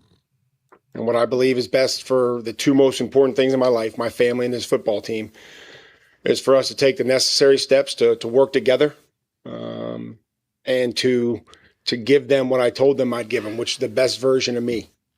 Now, does that sound like a who was accused of doing something that was totally nothing, that was blown out of proportion? Sounds like a witch hunt to me, Frank. I think, look, that's as good as any admission. I want Vrabel's wife to answer. Do you want her to come out here? No, I want her to be left alone. She doesn't deserve to be dragged into this. It's not like she's been out there in the past making a big media, spectacle of herself. Leave the woman alone. My point, I get what you're saying, and I agree. My point is that if you asked his wife what she thinks of this, this is totally nothing would not be her response. You know when you'll get her statement? When the divorce papers are filed. That will be her statement. Also, one quick little note that I want to throw out there. Yes. Rossini gave birth to a son in 2021. His name is Michael. Stop it. Stop. Get out. Look it up. Stop. Look it up. No. Wow. The kissing pictures from 2020. She gave birth to a son named Michael in 2021. Parker, I know Frank is. I'm not young. confirming anything. You can't get pregnant from kissing, Parker. You can. I'm just saying. I'm not saying, but I'm from just bumping saying. uglies you can, and allegedly there were bumping some uglies. Whoa. Story All number right, 2. we're moving on. Prison inmates are mad at Superman. It's so ridiculous. I have to stay. Yeah. Stay. They know he can whip all their butts, right? So here's the story. Some inmates in Atlanta are upset at the Man of Steel, and the reason being is the sequel is being shot there. And inmates are pissed off that the film shoot is messing up their daily routines. I mean, I get it. Officials They can't lift weights enough? I mean, you can't be out in the yard if they're filming out in the yard. Can't take a date to the shower? What's going on? If they're filming a scene in the chow hall, you can't go eat there at that time. You don't have a lot going on. You know what? You're in prison. I get it. the grievance. So officials from the prison say disruptions to inmates' lives have been kept to a minimum, and those who are complaining are blowing it out of proportion. They said also they should be thankful because higher quality food is being prepared there right now because of the filmmakers being there, and all the inmates are benefiting from it. Yeah, Superman isn't eating prison chow. No. So they get the... Yeah, and I hate to say this. This does not amount to cruel and unusual punishment. So boo-hoo, you're in jail. It's punishment to be in jail. Celebrity admits to sleeping with 16-year-old. Oh. I saw this headline. I did not read the story. This guy is a scumbag. Stay. Yeah, stay. Disgraced British comedian Russell Brand has admitted to consensually sleeping with a 16-year-old girl when he was 30 years old. I did check, and he is right about this. The UK's age of consent is 16. He went, legal doesn't make it right. Correct. He went on to say that he regrets how he treated women back in the day and that he is a changed man. Right now, Brand is currently charged with rape and sexual assault over the last few years in the United Kingdom. He has pled not guilty to all charges against him. I guess he's not that changed, allegedly. Allegedly.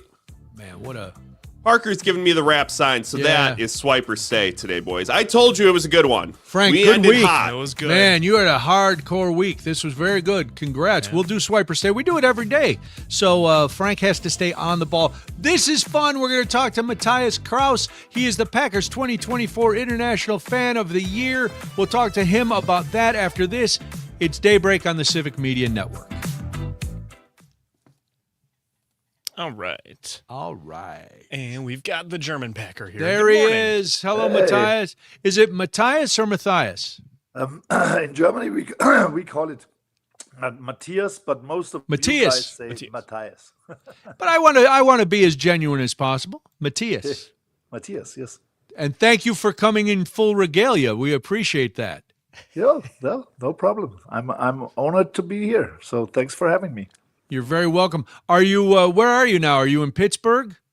I'm in Pittsburgh. I'm sitting in my Airbnb with friends here, and waiting for the day to come. Very nice. Well, Pittsburgh is a great town. Have you been there before? No, never been here before, but we're a really nice town, and it's like every time when there is a draft, it's a really great organization with all the things around it. Yeah, I bet they take good care of you guys, right?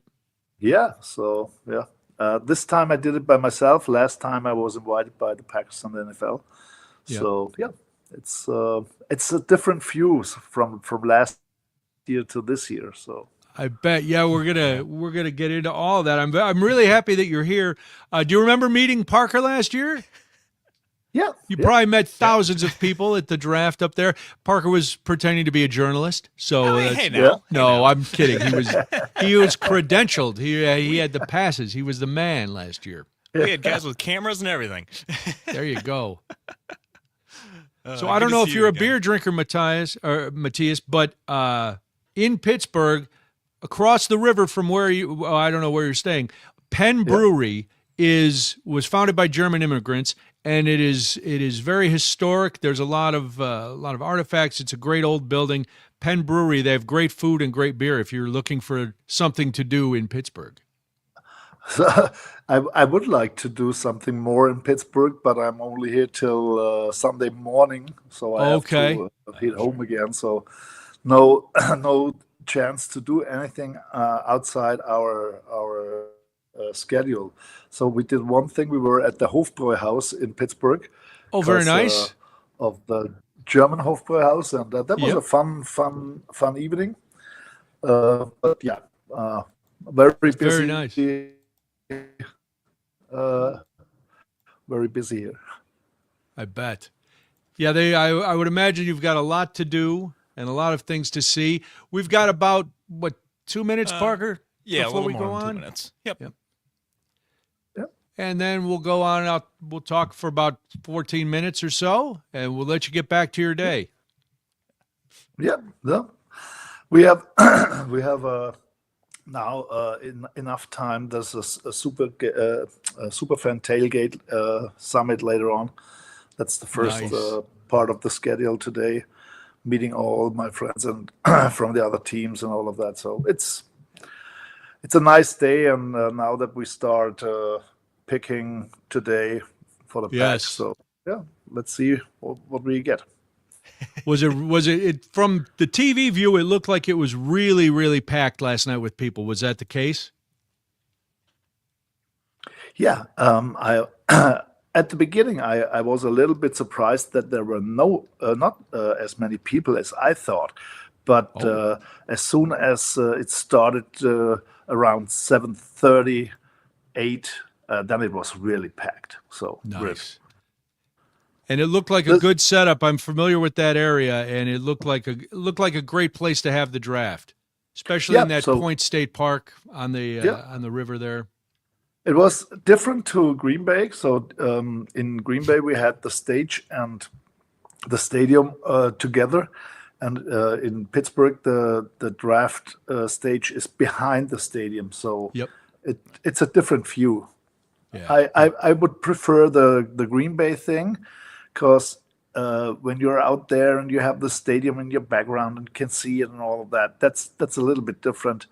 I preferred the Green Bay setup, but Well, you're Might be a Packer little biased, fan. though, too. I got you. Yeah, You're, of course. I always showing a prefer little the bit of Packer your fans. favorite team bias. All right, guys. We've got about 15 seconds until we're back here. I'll give you hand signals, Matthias, just so you know when we get down to our last couple of minutes, just so you know how many minutes we got left. Okay.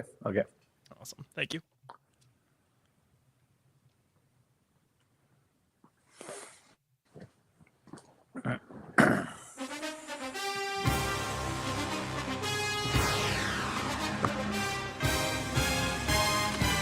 Local voices, statewide impact. It's Daybreak with Brian and Jamie.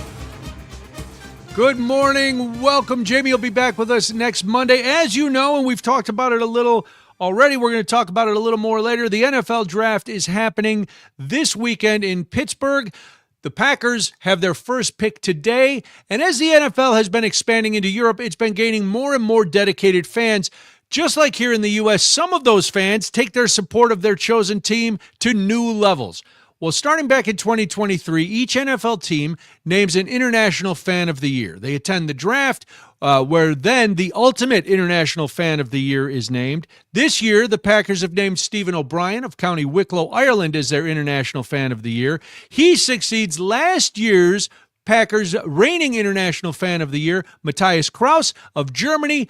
Parker had the pleasure of meeting Matthias last year during the draft up in Green Bay, and Matthias Kraus, the German Packer, joins me now from Pittsburgh. Matthias, thank you for being here. It's great to talk to you. I got to know, though, how does a guy from Scheinfurt, Germany, become a diehard Packers fan? Oh, I think Matthias is, you can see him. There he is in the German Packer cheese head and his jersey. That's his special fan of the year jersey. He's in an Airbnb in Pittsburgh, and it looks like the internet is back. There you are. Welcome back, Matthias. Glad you're here. I don't know if you heard my question. I want to know how you were born and raised in Scheinfurt, Germany. How do you become a Green Bay Packers fan? So I can't hear you right now, so let me see. All right, Parker, why don't you do me a favor and work on getting Matthias back. Hopefully we get him back. If you're on the stream, at least you saw Matthias. Now that's not his original hat. He had a different hat that he wore when he was first becoming a big Packers fan. Then one of the Tundra Tony or one of the other big Packers super fans made him that cheese hat, which he wears all over Germany. As you can imagine, it grabs a little bit of attention being there in Germany, getting all that. So let me give you a little background on Matthias. He lives now in Gottsheim, but it also says maybe last year when he wrote the thing he lived in Scheinfurt.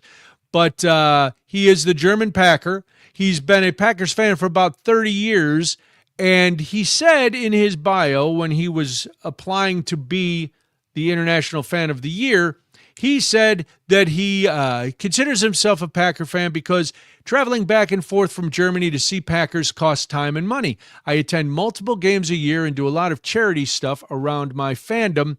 Being a fan for fans is very important to me. When I won the election for Germany's NFL Fan of the Year, which he did prior to being the Packers International Fan of the Year, he felt very honored, even more when the Packers picked me as their International Fan of the Year in 2024. He does come to games before. He said for game day in Germany, the most recognizable part for him is his German cheesehead. Parker, where do we stand? Just so we know. I believe we've got Matthias back in here. Matthias, there's Matthias. Right he is sorry about that. I lost connection. I'm sorry. So that's all right. Listen, technology doesn't always cooperate with us, Matthias. It's the way it is. So I want to get back to this. Born and raised in Scheinfurt, Germany. How do you become not only Germany's NFL Fan of the Year, but then the Packers International Fan of the Year? How does this evolution happen? So it all started back in the old days, I would say, when I saw my first American football game television. We are not born and raised in Germany with American football, so it was completely a new kind of sport for me. And then I found out that all the soldiers in Schweinfurt, they were stationed there, and they had a connection with a German American football team. So they built it and all of that, and I started to go there and watching games, and it ended up with the Packers because of all what the history and the ownership, and then it started that Brett Favre brought the success back to the Packers, and it ended up that I wanted to go to Lambeau Field, and I think it's now 13 years ago, or maybe 14, I'm not really sure. I visited my first game at Lambeau Field, and then it was completely done. So I was shocked about all of that, what's going on there. And I really fell in love with Green Bay and with the people around there. So it's a special type of people in the Midwest. We think so. Yeah, you are really special there, and the good thing is I met some very, very nice people, and they helped me with all of that by hosting me and taking me around and all of that. I really love to be there every time, and at the beginning it was the Packers games. And now it's more to come home, having family, and beside of that, of course, Packers. That's great. And now, obviously, you've made friends. You've got people that, like you say, you consider family. Today in Pittsburgh, you're at the draft. When you come to Lambeau, are you recognized now? Are you kind of a celebrity, having been the Packers International Fan of the Year? You've got you're not dressed to blend in. You've got your German Packer cheese head on, and your excellent fan of the International Fan jersey. Do people come up to you and go, "Oh my gosh, it's Matthias, the German Packer"? And it was with announcing the pick on the draft stage last year in Green Bay. That was a booster on the chance that people can recognize me. So I'm so honored to be on that situation. So like you mentioned that Stephen, the guy from Ireland, yes, is now also here. He's also a super nice guy, and I think to have the chance to do this, what we do, and to get recognized by the organization, this is the best thing that you can earn as a fan. And it's always funny that people also here in Pittsburgh, Packer fans, stepped up to me and asked for a picture. Nice. So it's funny. It's really funny. It must be a lot of fun. All right, I have to ask, as the International Fan of the Year, the Packers have their only pick in the second round tonight. Who do they go with? What is the German Packers pick? I'm not really good in those Do you think things. it should be defense or offense? We'll get it that way. I think they will pick a corner. A corner, okay. See, Yeah. Parker's nodding his head. He agrees. You think that's a good pick, Parker? Yeah, I can believe it. We'll talk about our picks a little bit more yes, later. But there's still some good corners. There's still some good corners on the board. We know that. What's the difference, Matthias? We're talking to Matthias Kraus. He's the Packers 2024 International Fan of the Year. He is in Pittsburgh for the draft, where Stephen O'Brien will take the crown. It's kind of like Miss America. Do you hand over a crown? Do you give Stephen a piece of advice before he takes over, as now you get to not ride off into the sunset, but your official duties for the year have ended? What do you tell Stephen as he starts? So yeah, we met us in Ireland, and I actually handed over a football from the Packers organization to him. and so no advice at that point. So he's such a great guy, and he's doing a lot of things. So he don't need any advice, and it's not on my side to do so. But when we met in Ireland, Danny Whelan was also at that bar, and it was a nice evening. And so I hope that I will met him here today. Yesterday I didn't see him, but they are really busy. I know that from last year. The schedule is so tight with going behind the scenes, have a red carpet walk, meeting here, meeting there. So it's a fantastic journey. Is it more relaxing for you now this year to be at the draft because last year you were so busy with all the other stuff? This year you can actually enjoy the draft experience. And what's the biggest difference between what you're seeing in Pittsburgh and what you got to experience at the draft last year at Lambeau?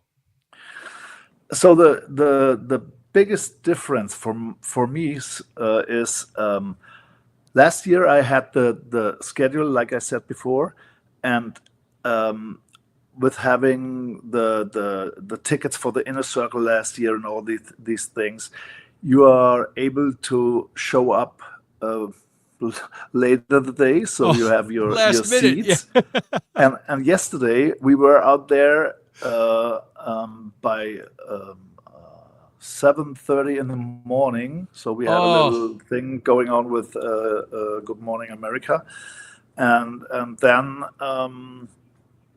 we were hanging out the whole day. So we were on that place where we liked to be. We were there for 5 hours before the draft started. So this is the main difference. That the time that you have to spend to be on a spot that you like through, and everything was. Yeah, fine. I guess once you don't, the perk of being a VIP is you can just show up. We were talking earlier, Matthias, about Green Bay saying they want to have the draft again. I'm guessing you would be in favor of that? Of course. So they did such a great job, and I only heard positive answers to that. Also here, I talked with a lot of people, and they asked about the draft last year. So it was an amazing job from the city and the organization. So they have to get it back. Are you planning to come to any games in Green Bay this year? As soon as I have my schedule, normally I'm there for 3 to 5 games. It depends on the schedule. So I'm really waiting for May 12th or 13th. I think. And once the schedule is released. Yeah. Very nice. We're also planning to bring back our fan club. So we were there last year with nearly 60 of the guys, and we're planning another vacation. Are there that many Packers fans in Germany? Yeah, we have a fan club with 1,100 members, and I would assume that we have 30,000 Packer fans in Germany. That is, what is it about the Packers? Is it just not only the history, obviously, but is there something about just the feel of the Packers and the fact that the fans own the team? What makes the Packers so attractive to German fans? I think it's the history.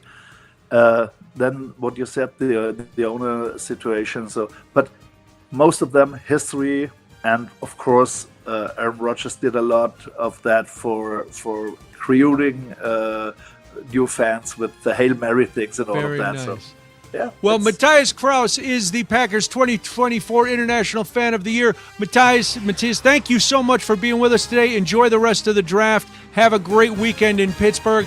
We'll be back with more. It's the Civic Media Network. All right, we're clear. Thanks, Matthias. We appreciate it. Have a great day today. Enjoy yourself. Yeah, you too. And sorry for the disconnection. No, you're no worries. When you're in Green Bay, one of those times we can talk to you again. Yeah. Yeah, of course. That would be great. you will see it if you follow my Instagram account. You will see when I'm going there. So it's perfect. Awesome. Yeah, It's we'll easy. do that. All right. Okay. Well, have a great time there in Pittsburgh. Take care. Thank you. Yeah. Thanks for having me. Bye bye. Bye bye. Thanks. Bye bye.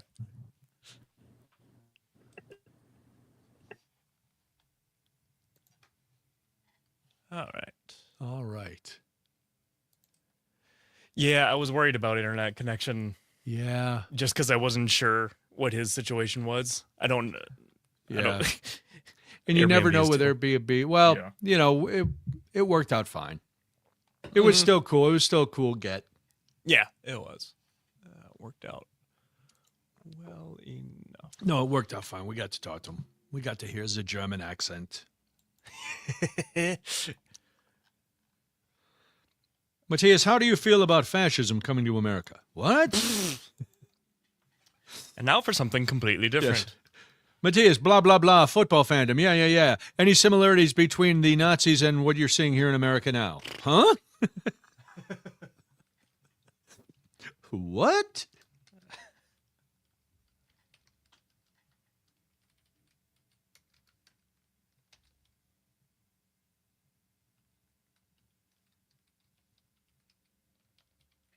And we've got the pre-record here too. Oh, that's right. All right, I'm going to run down and feed the dog then. Sounds good. Good job cutting it down to fit in this spot. Yeah, thank you. All right, I'll be back. Mm-hmm.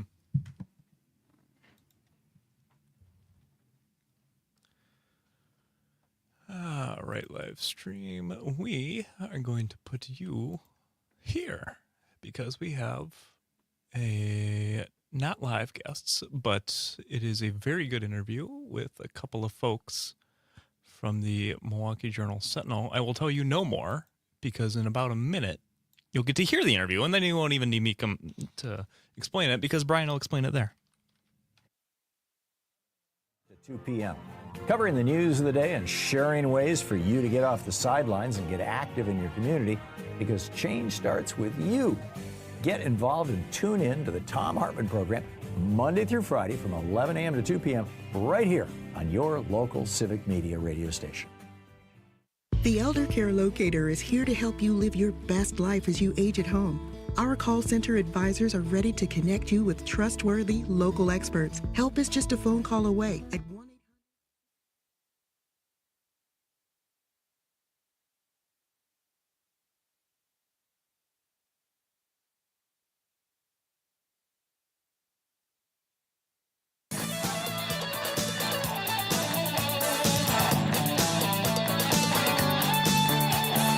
Now back to more of Daybreak with Brian and Jamie. Welcome back. I'm Brian Noonan. Jamie's on vacation. She'll be back with us on Monday. Across Wisconsin, sheriff's offices are updating or creating immigration policies to determine how much, if any, cooperation and support they're going to provide to ICE. For the second year in a row, the Milwaukee Journal-Sentinel and Green Bay Press-Gazette surveyed all 72 Wisconsin sheriffs about their cooperation with ICE. Two of the team that were involved in the research and reporting join me now, Gina Castro and Zara Norman. Ladies, thank you for being here. It is a fascinating report. People can always read the whole thing at jsonline.com. But let me just start, and either one of you can handle this. Is there an overall picture of this year's survey based on what you found for the state, or is it so varied that there's not one particular thing? We've definitely noticed some trends. It wouldn't fit the whole picture, but we've seen an increase in the number of departments who've joined 287G agreements with ICE. So now we're up to 20. We still have those small number of departments that don't have an immigration policy because it's not really something that's happening in their communities. And I think about like 48, right? 48 departments told us in the survey, or at least through their immigration policies, that they're not honoring immigration or ICE detainers in their jails. Zara, how has that changed from last year's? Because as I said, this was the second year in a row. How did it go? Yeah, so I actually wasn't on the team last year, but from reading last year's survey and this year's, it seems like the trend is that there's a lot more formality. There's a lot more formal agreements, a lot more formal policies. And that's because, the message from the top down has been that federal officials want to work with state and local law enforcement on immigration enforcement. And so we're really seeing that play out. A lot of people are often formalizing policies that they say have been in place for decades. So just kind of putting policy language or kind of substantiating what they've been doing with something on the books. And a lot of them have been entering into these agreements in the warrant service model that allows them to collaborate with ICE officials, and in some cases transport house detainees, get some reimbursement for sort of collaborating with federal law enforcement. Let's break it down a little. Gina, for the departments that do have a formal agreement, a lot of them are going with an agreement that was written in 2020 and kind of adopted not only here in Wisconsin, but across the country. What is that agreement? Yeah, the most common one we're seeing, because there's a couple different 287G agreements you can have with ICE, but the most common one we're seeing is the warrant service. And that's the one that authorizes the staff of the jails to execute those detainers from ICE. So they'll be contacting ICE and letting them know who entered their jail, basically. And then ICE will say whether they have a detainer and whether you can hold them for that extra 48 hours beyond the time that they're supposed to be released. Well, let's explain that term for people who aren't familiar. What is a detainer, and how are they used here in Wisconsin? And has there been a change in them from one year to the next? So an ICE detainer is some sort of something that allows ICE to hold an individual in custody due to violations in federal immigration law. So that's criminal, usually. In some cases, we found that people are have an old policy that allowed them to detain people for civil violations, including illegally entering the country. But most Wisconsin departments are now sort of, if they're doing these kinds of things, a detainer is something that most of them actually aren't doing, but it does allow them to hold someone in custody beyond the typical 48 hours that you can have someone in custody if ICE wants them for a criminal federal immigration violation. And Gina, I guess I'll ask you this one. There are 6 counties that allow, and Zara, you might know this too, either one of you, 6 counties that allow deputies to detain people that they have a reasonable suspicion of entering the country illegally. Did they elaborate on what those reasonable suspicions are, and what are those 6 counties? Yeah, they did name some of the reasons that could be reasonable suspicion. One of the examples they gave was if they aren't proficient in English, but they said that can't be the main reason to detain someone. But it could be someone literally admitting that they entered the country illegally, and also they were asking deputies to review these documents, whether it's like an ID or a passport, and validating if it's not forged, like it's a real document. Okay. And Zara, what are those 6 counties that are using this reasonable suspicion? Yeah, so those policies were used by Dora County, Forest County, Greene, Juneau, Langlade, and Marinette.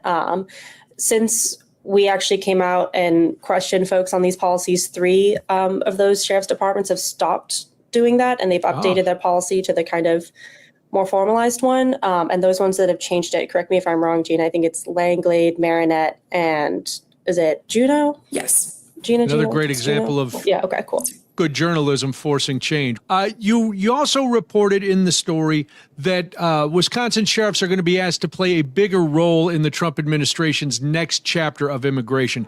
How so? So there's a new Department of Homeland Security Secretary, Mark Wayne Mullen, and he told Congress in March at a confirmation hearing that he wants to see ICE be more of a transport from local jails and not the front line of enforcement. And so they're going to be it sounds like from that they're going to be leaning pretty heavily on state and local law enforcement to do some of this frontline stuff. So it'll be different than, what we saw in Chicago, what we saw in Minneapolis, where it's sort of feds coming in. They want to kind of rely on that local level enforcement in a way that, for many Wisconsin counties expressed to us that they don't really think about immigration too often. It's not a top line concern for them. So that would really kind of change the dynamic. Historically, it's been like either they don't think about it or they do and they collaborate with the federal officials. There's kind of some plans brewing to maybe change how this has historically worked. Well, it is fascinating, and I urge people, no matter what county you live in Wisconsin, go to JS Online, read this study, read the survey and the results. It's the second year in a row that the Journal-Sentinel and the Green Bay Press-Gazette have done this. Zara Norman, Gina Castro, thank you so much for joining me, ladies. I appreciate the information. Keep up the great work. Thank you so much for having us. Take care. All right, we'll be back with more. This is Daybreak on the Civic Media Network.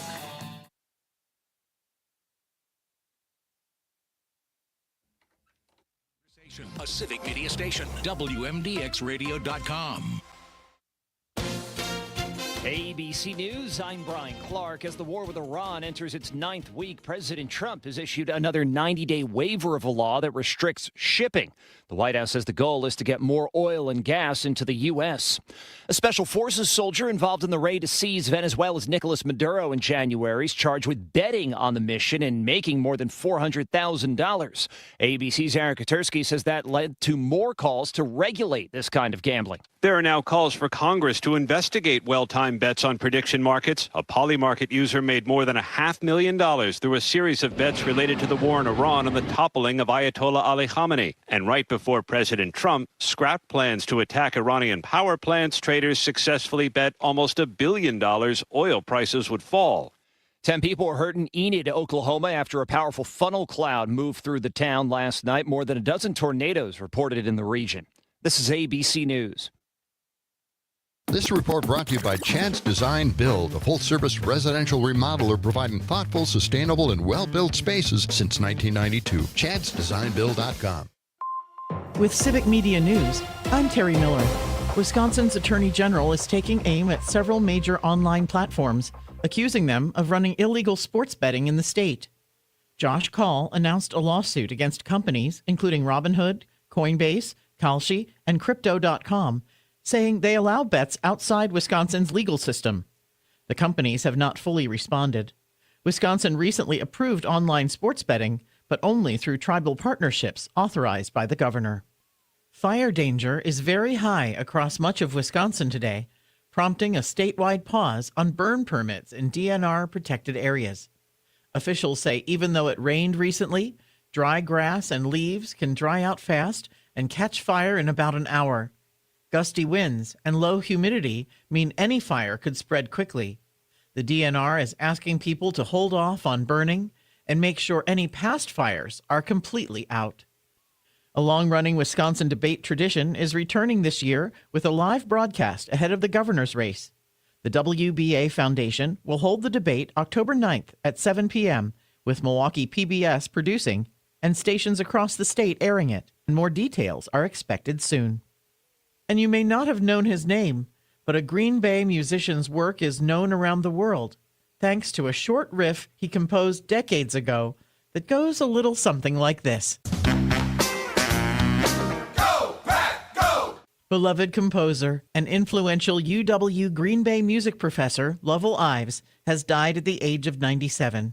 Ives was one of the first jazz educators in the state and founded the jazz program at UWGB. He was a trumpet player in the Green Bay Packers band in the mid-50s and went on to direct the Packers band for 15 years. More news is available at civicmedia.us. Baseball tonight. Hi, I'm Mike Clemens with sports. The Brewers host the Pittsburgh Pirates tonight. The Crew coming off a 5-4 loss to the Tigers yesterday. Pat Murphy says the Brewers still missing guys like Jackson Chourio, Christian Yelich at bat.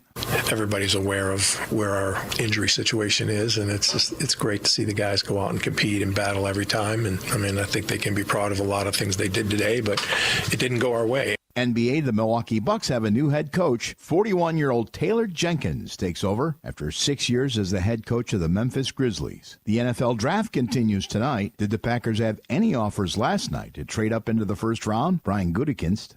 Not really. Again, we didn't really expect for that to happen. To get up into the first round was going to be quite expensive. Wayne Larrivee. When you're picking day 2, 52nd pick in the draft, it's hard because you just don't know who's going to be there. That's Packers announcer Wayne Larrivee with sports. I'm Mike Clemens. Farm news that impacts you and your community from the Midwest Farm Report throughout your day on 92.7 WMD. Welcome back. Oh, it was nice to be listening to. I've never heard the news during our break. Do you want to hear the news? No. I just I'd never heard Mike Clemens before. Yeah. And I just recognized Pam Yonke's voice. Yes. Love talking to Pam Yonke, the fabulous farm babe. Fabulous farm babe. I don't know if I've ever actually got to talk to her. I think I met her once, actually, I guess in person. But I'm not sure I've ever had her on a show. Maybe. See, and I've never met her in person, but I've talked to her numerous times. Oh, well, there you go. There you go. That's how we do. This is how we do it. I don't know if I've said hello to our friends on the stream this morning. I think I might have. I know I read Mr. Ply. I know I've read some comments from our friends on the stream, so that's good. Yes. That's good. All right. And by the way, live stream, if you want to follow the German Packer, he is going to be linked on our show notes. Oh, good. You can go over to Spotify or civicmedia.us and find the Daybreak page, and you can find him there. We have 15 seconds until we're back. Wow.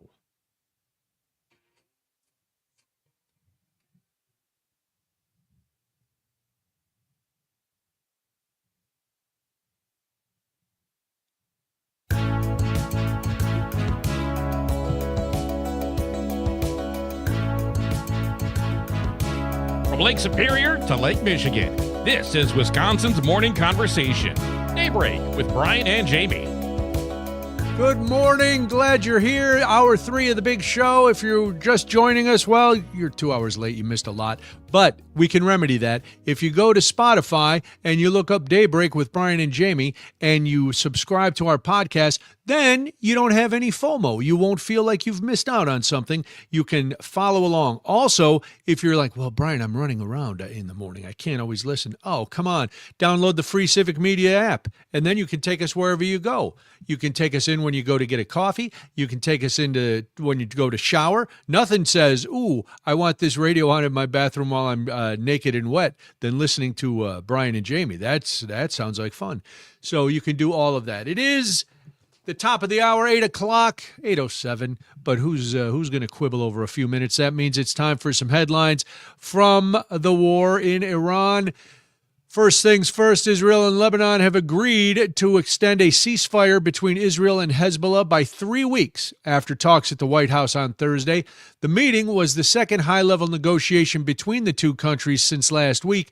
The initial 10-day ceasefire, which took effect last Friday, had been due to expire on Monday. Other headline prediction: markets that allow people to wager on Trump policies and statements are profiting, including some backed, surprise, surprise, by his oldest son. Boy, a lot of prediction market news today on the show. Who would have thought it? In other headlines coming out of the war, airlines worldwide have begun canceling flights as the war in the Middle East strains jet fuel supplies and pushes up prices. And finally, Iran's top diplomat has called Pakistani officials over the ceasefire in the war with the United States and Israel. A statement today said the Iranian foreign minister spoke with Pakistan's foreign minister and Pakistan's army chief. So we'll see how any of that plays out. That is the end of headlines from the war. And now, of course, we turn our attention to stuff you need to know. It's a wake-up call in more ways than one. Time for some you need to know. Yes, there's always stuff you need to know. Well, first thing you need to know is for more than a year, you probably know this already, President Trump staged a series of unremarkable government interventions to private businesses. The moves flew in the face of decades of conservative, free market, capitalist orthodoxy, which doesn't surprise anyone because a lot of his moves fly in the face of conventional thinking. The administration's interest in Spirit Airlines, though, is testing even the GOP's laissez-faire approach. Some prominent Republicans have quickly delivered an apparent brushback pitch against the Trump administration's idea to bail out the troubled Spirit airline with $500 million. Importantly, CNN reports the administration's proposal is expected to include the federal government taking a stake in Spirit, as it has in several other companies over the last year. Didn't Donald Trump bankrupt his own airline? Why are we trying to get involved with Spirit? According to Senator Ted Cruz, you know Ted Cruz, he loves the president. He said this is an absolutely terrible idea. That was his post on X. He compared it to the 2008 bank bailouts. He went on to write, the TARP corporate bailouts were a huge mistake, and the government doesn't know a damn thing about running a failed budget airline. In parentheses, he said, that the Biden administration killed. I like that Ted, even when he feels obligated to speak out against Donald Trump, has to take a swipe at Biden. You can't be a Republican if you're not blaming the past administration or Democrats in general. Tom Cotton of Arkansas, another big supporter of the president. He was a little less adamant about his objections, but he did still raise concern. He wrote, if Spirit's creditors or other potential investors don't think they can run it profitably coming out of its second bankruptcy in under 2 years, I doubt the U.S. government can either. Not the best use of taxpayer dollars. Then Senator Ted Budd of North Carolina said that Americans, quote, shouldn't be on the hook for another failing business as its competition thrives. Yes. Now you might be thinking, well, that's all well and good. But what about former lumberjack, reality star, and now head of transportation, Sean Duffy? What did he have to say? He probably agreed with the president, didn't he? Nope.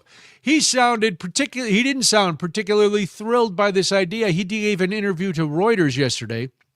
He pointed out the potential pitfalls of not only the bailout, but also the government taking ownership of the company.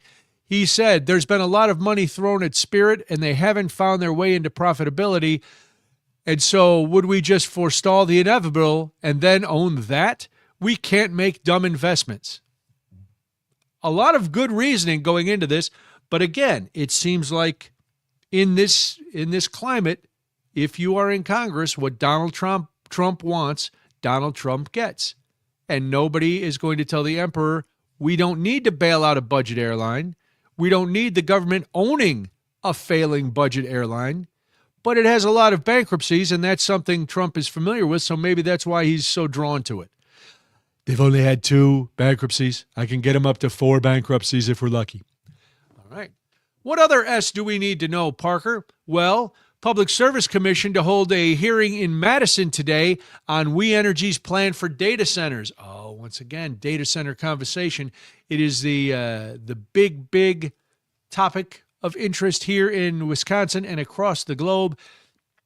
Big data centers are in the public spotlight, local opposition from opponents, a referendum vote last week in Port Washington, and they played a role in races for local office and communities around the state. Now there's growing concern about their energy and water use and who is going to pay for all that. We've talked about that a lot. Now, according to the Citizens Utility Board, 2 data center projects in Port Washington and Racine County will double the energy demand for We Energies.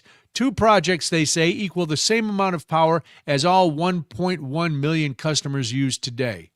Yikes. So there were some hearings, if you remember, in March, and news coverage was there regarding data centers and whether they would pay their own way for their energy needs. The tech companies were saying the right things, as was We Energies, but the consumer advocate utility watchdog always said that the devil is in the details. So the PSC is voting today in Madison on We Energies' plan for all of this. Cub is saying the plan has gotten a bit better along the way in response to pushback from them and other groups like Walnut Way in Milwaukee, Clean Wisconsin, the Sierra Club, Wisconsin Industrial Energy Group, among others. But key loopholes remain, highlighting the importance of the decision. Today's decision could impact the rate case filing that We Energies came out with on April 1st. For example, right now, We Energies' plan would have non-tech companies, meaning you and I, and companies like local businesses, small businesses, Harley-Davidson, Miller Brewing, paying 25% for the $6 to $8 billion in new power plants, including multiple new fossil fuel power plants with enviro impacts needed for these massive projects. The key glaring issue in the case is who's going to pay for billions in new transmission lines for the new data centers. It got high-profile attention in the White House last month. Tech companies were meeting with the president and signed a ratepayer protection pledge. It's non-binding, of course. It sounds good, sure it does. But to live up to the spirit of that pledge, in a fix to what was proposed last year, We Energies and the ATC at the last minute came up with a proposed fix, which they described in their April 1st case application proposal. So we'll be watching that. It's taking place in Madison today. And I don't know. I don't think this is going away. The talk about the big data centers. I liked what we talked about yesterday. If we missed it, we talked about this new proposal for data centers in the ocean that have no tethering, no power lines. They are wave powered. The power or the signal and the data that is generated there is shot up into space to satellites.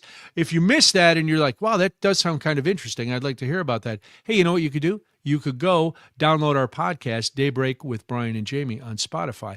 There you go, Parker. You like how I slid that plug in there? Nice and easy. You always slide it in nice and easy. No, I slide it in nice and easy. Smooth. Wow. Parker, you've taken a turn. All right, there's one more thing in stuff you need to know. Well, no, two things. One, Parker was a little creepy right there. And two, the Trump administration has reclassified medical marijuana. This broke while we were on the air yesterday. We have a few more details on it. So the acting attorney general yesterday signed an order reclassifying state-licensed medical marijuana as a less dangerous drug. That's a major policy shift long sought by advocates who said that cannabis should never have been treated like heroin by the federal government. Yes, even non-cannabis activists, I believe, knew that was a horrible categorization. The order signed by Todd Blanche does not legalize marijuana for medical and recreational use under federal law, but it does change the way that it's regulated, shifting licensed medical marijuana from Schedule 1, reserved for drugs without medical use and with a high potential for abuse, to the less strictly regulated Schedule 3. It also gives licensed medical marijuana operators a major tax break and eases some barriers to researching cannabis, which the tax breaks will help all of the stores, dispensary kind of places here in Wisconsin. So that hits close to home, but it does that for everyone now. Now, the Trump administration also said it was jumpstarting the process for reclassifying marijuana more broadly, setting a hearing to begin in late June. Trump told his administration in December to work as quickly as possible to reclassify marijuana. On Saturday, as the Republican president signed an unrelated executive order about psychedelics, he seemed to express frustration that it was taking too long, which is that's par for the course for him. Frustrated. I'm interested. It took too long. I'm not interested. Blanche's action largely legitimizes medical marijuana programs in the 40 states that have adopted them. It sets up an expedited system for state-licensed medical marijuana producers and distributors to register with the U.S. Drug Enforcement Administration, and it makes clear that cannabis researchers won't be penalized for obtaining state-licensed marijuana or marijuana-derived products for use in their work. And it grants state-licensed medical marijuana companies a windfall by allowing them, for the first time, to deduct business expenses on their federal taxes. So all good. I don't know who the president is trying to court. First it's psychedelics, now it's medical cannabis. Sounds like Timothy Leary is in the Oval Office. We'll all be microdosing, we'll be tripping, we'll be just enjoying ourselves. I'll be listening to The Dead. The national anthem is going to be replaced by Truckin', and it's just going to be fun, Parker. Wow. Yeah, the youngsters must be excited about this. The youngsters and the oldsters who are still enjoying their cannabis and their hippie ways. They partake. Yes. Now, listen, I've been a long proponent. Listen, I have no beef with recreational marijuana. I'm down with that. If you want to use recreational cannabis in whatever form, that's for you to decide. Everybody has their own thing they like to do. I have been a proponent of medical marijuana for years and years and years because I've seen firsthand the positive effect it can have for people who are suffering from a myriad of diseases, from arthritis pain to cancer, helping people get their appetites back, just making their lives more bearable. And I thought what was criminal to me was the fact that it was not available everywhere, that it was still categorized as a Section 1 narcotic. That was ridiculous. But that is all changing, and that's good. We need to change it up. Speaking of having a little toke and maybe then being woke and having to eat something because you got the munchies, what children's cereal do you still enjoy? Big news from Kellogg's yesterday. We'll get to all of it after this. This is Daybreak on the Civic Media Network. All right. That was our new national anthem, Truckin'. Truckin', I got you. Thank you, man. Way to get on that so fast. I wouldn't have if not for the fact that it just happens to be one of the songs that I've got here. So. Oh, is that right? Wow. Yeah. Well, you shouldn't have told me because I was like, man, Parker was on the ball there. You're earning all you're earning all big points this week.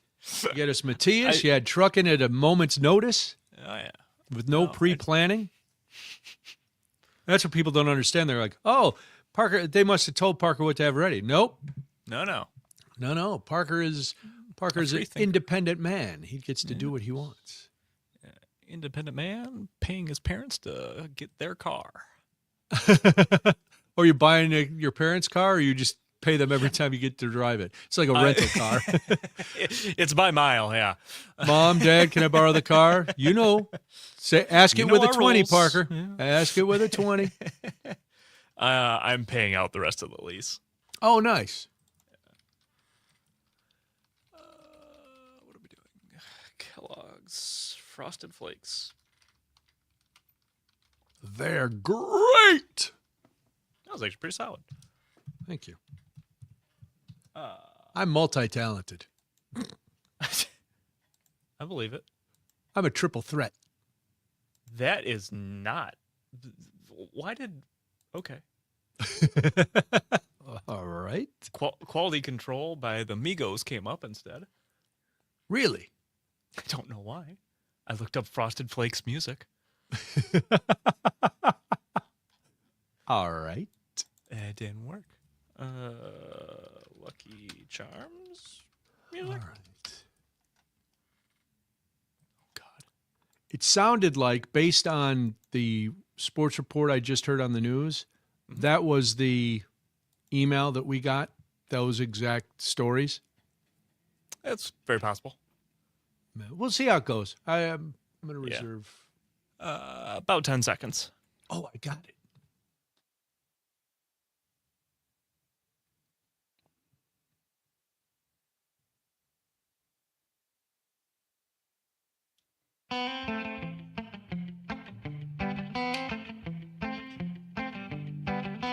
Now back to more of Daybreak with Brian and Jamie.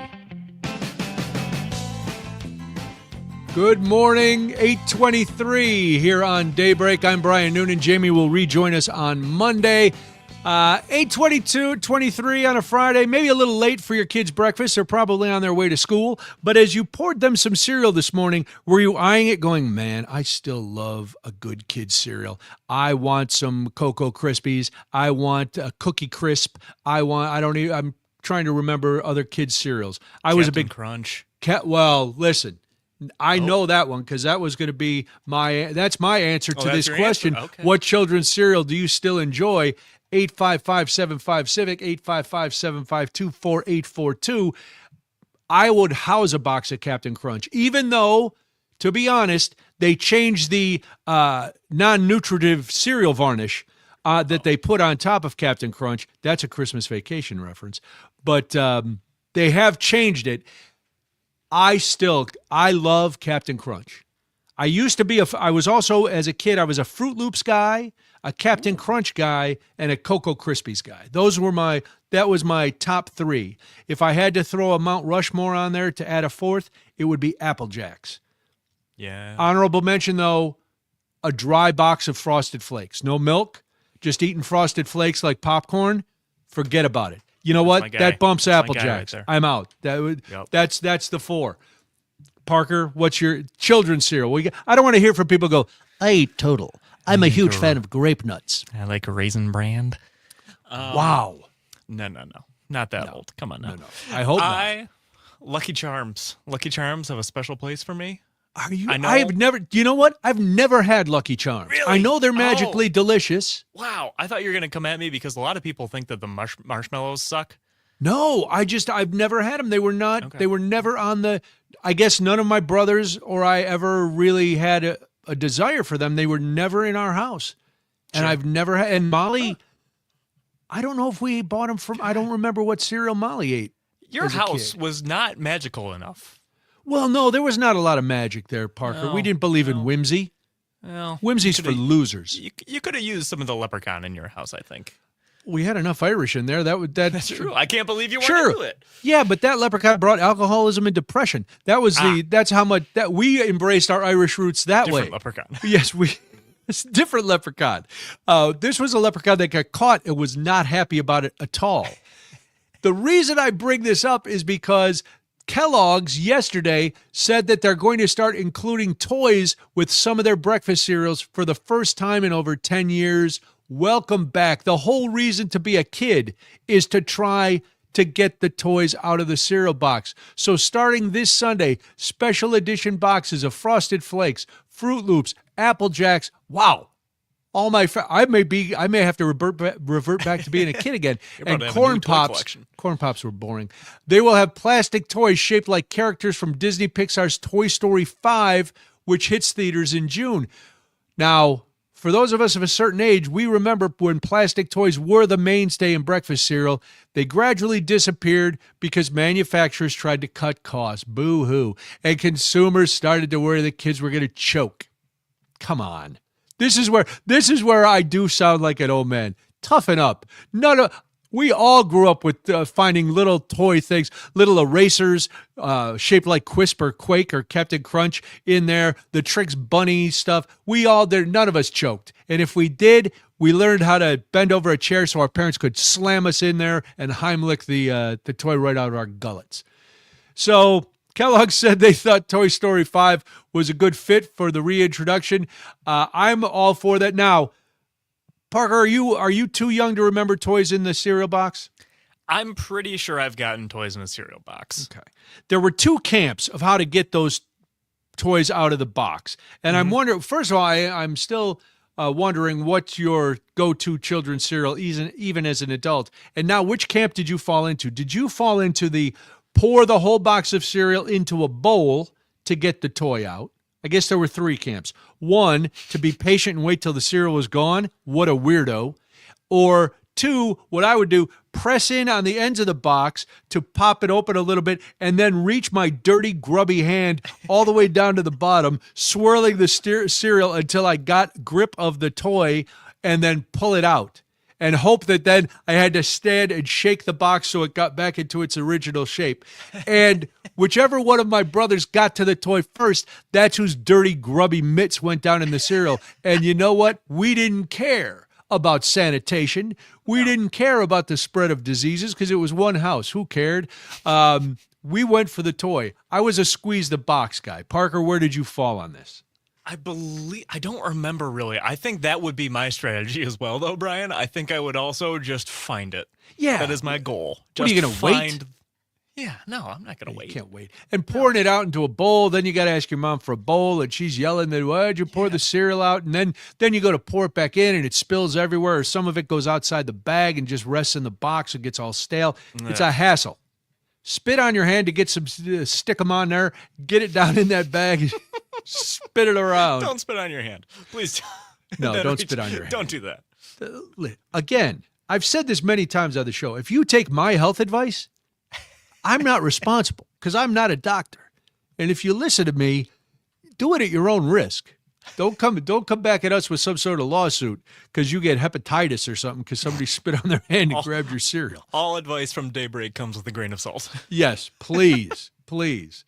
You're all intelligent enough to figure it out. Parker, this you won't remember. They used to put record albums on the like singles, 45s on the back of the cereal box, and you would cut them out and then try to play them on a turntable. That sounds really cool. I bet it never worked, though. It never worked. It was really cool. And that was the only one you had to wait for, or you had to cut the back out of the cereal box. So you had to wait, and you're like, oh, I can't wait to get this 45 by the Archies. And then you'd cut it out, and you'd go take it down to your little cheapy record player, and you put it on, and you'd go, never worked. Cool idea, never worked. Oh, my goodness. After the news, we're going to talk to Mike Clemens, Civic Media sports reporter, about the draft. We got a lot of Packers questions. Parker has some, Frank might have some, I have some, you might have some. If you have a question for Mike, text it in, 855-75-CIVIC, and we'll ask it during this next segment here on Daybreak on the Civic Media Network.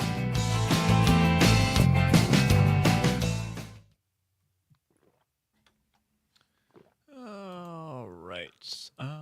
I need to call Mike. I forgot about that. Oh, my God. Don't forget. Oh, he's not doing...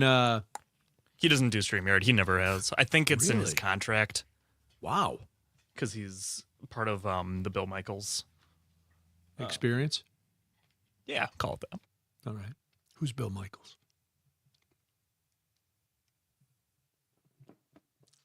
All right, show within a show. If you have any Packers draft questions, please feel free to send them in. We'll try to get to them with Mike to get your questions answered because today's a big day. Only one pick for the Packers today. It's going to happen about 7:35 tonight. So if you are interested in that, you can be watching. I'm wondering, this is for, we probably won't do this on the show, unfortunately, but I want to get Frank's feeling on the Bears pick. Got pretty good grades yesterday, pretty enthusiastic. They picked up a safety, supposed to be a high-impact player. So, there's Frank. Hi, Frank. Hi. From Oregon? I don't know. I transferred from Iowa to Oregon. You know what? What? The Bears finally won a playoff game. They did. Which means my interest in last night was not nearly as high as it usually is. Right, because we got a team. Right. You probably shared the sentiment where I looked at it and I went, safety out of Oregon. Cool. Yeah, and sounds good to me. Then I looked at some things online, like some experts grading this stuff, and I went, it seems across the board that he was a good pick, and the defense is tough, but it's always good to have some more in the back. So, okay, cool. But even the experts, I feel like nobody knows anything. Because how many draft picks are highly touted and then come out and they're either just okay, they have a career. They're not great. I saw a chart yesterday from what was it, 2017 or 2018 when Mitch Trubisky was drafted by the Bears. Oh God. And Mel Kiper had Trubisky at his number one quarterback, and Mahomes was like number 5 on his list. And Kiper's like the draft guru. That was a misfire. You think? I do think. I don't think, but here's the thing with Trubisky. If Cody Parkey makes that field goal, I feel like his story is completely different. Here's the other thing that is a disservice to all these young quarterbacks who are being drafted very high by really horrible teams. They're thrown into the fire and expected to turn a franchise around with a team that, for the most part, is awful, which is why the team's getting the early picks. Right. And now you've got quarterbacks who are expected to be miracle workers at 22. Justin Fields. Yes. Justin Fields. We have got Mike Clemens on the line, fellas. Hello, Mike. Morning, Mike. Good morning. Hey, guys. Thanks for joining us this morning. I know the guys are going to jump in with some of their questions too. And we're going to talk draft, talk the Packers, talk what they need, what they might get, what's going on. Okay. Do you want to talk at all about the Bucks hire, or I'm going to ask you? Yeah, that I'll start out asking you about that, and then the clip you have, is that the one that I just heard you play about from what's good? Because quote about so I can intro, or you can intro it so Parker knows?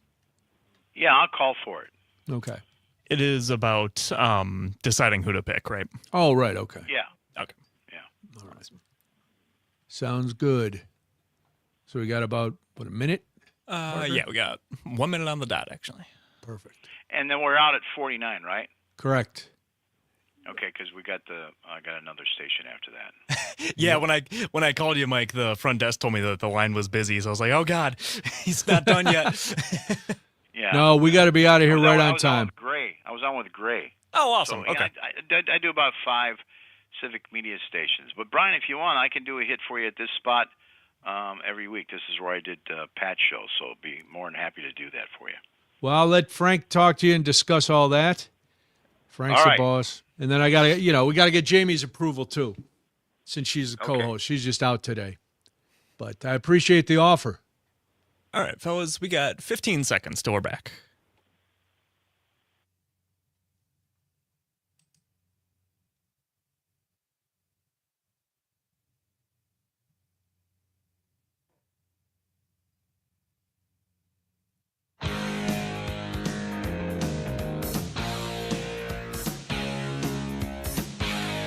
Across the state of Wisconsin, Daybreak with Brian and Jamie is back.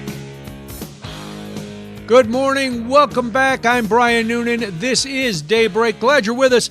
A big sports weekend. The NFL draft is happening in Pittsburgh. The Packers have their first pick tonight. This is the first time in 40 years that they have not had a first-round pick, so very exciting. They have one pick in this round. We're going to talk about that and so much more with Mike Clemens, Civic Media's sports reporter, who's having a very not only busy day but busy weekend. Mike, we appreciate your time this morning. Welcome. You bet, Brian. How you doing? I'm doing well. Before we get into the draft, let's start with the other big news from Milwaukee yesterday. New coach, Taylor Jenkins. He started out as an assistant with the Bucks. The last 7 years, he's been the coach in Memphis. So why him, and what do you think this means for Giannis? Yeah, when Doc Rivers decided to step down after the last game of the season, and the beat writers, put out the proverbial list of potential candidates, Taylor Jenkins was at the top of the list, probably because, as you said, he had a cup of coffee with the Milwaukee Bucks, has been a head coach, and I honestly thought that the Bucks, first of all, to me, I don't know what's going to happen in terms of structure with the ownership, if John Horst is going to be back, and then most importantly, what the Giannis situation is going to be. And I thought that maybe they might wait until something else happened with other assistants, with teams that are currently in the playoffs, etc. But they met with Taylor Jenkins last week, and the word came out yesterday that he's been offered the job, and they're finalizing a contract. So Taylor Jenkins is from the Dallas, Texas area, went to Penn State, did not play college basketball, got a gig as an intern with the Spurs. He got hired by Mike Budenholzer when he put that staff together with the Atlanta Hawks, and they went to the playoffs 3 or 4 times. And then Coach Bud brought this young man with him to Milwaukee. The first season, I think it was 2019, they won 60 games. Remember that? And they flamed out during the playoffs, but they won 60 games that year. And from that, he got the head coaching job as the Memphis Grizzlies, probably only 34, 35 years old at that time.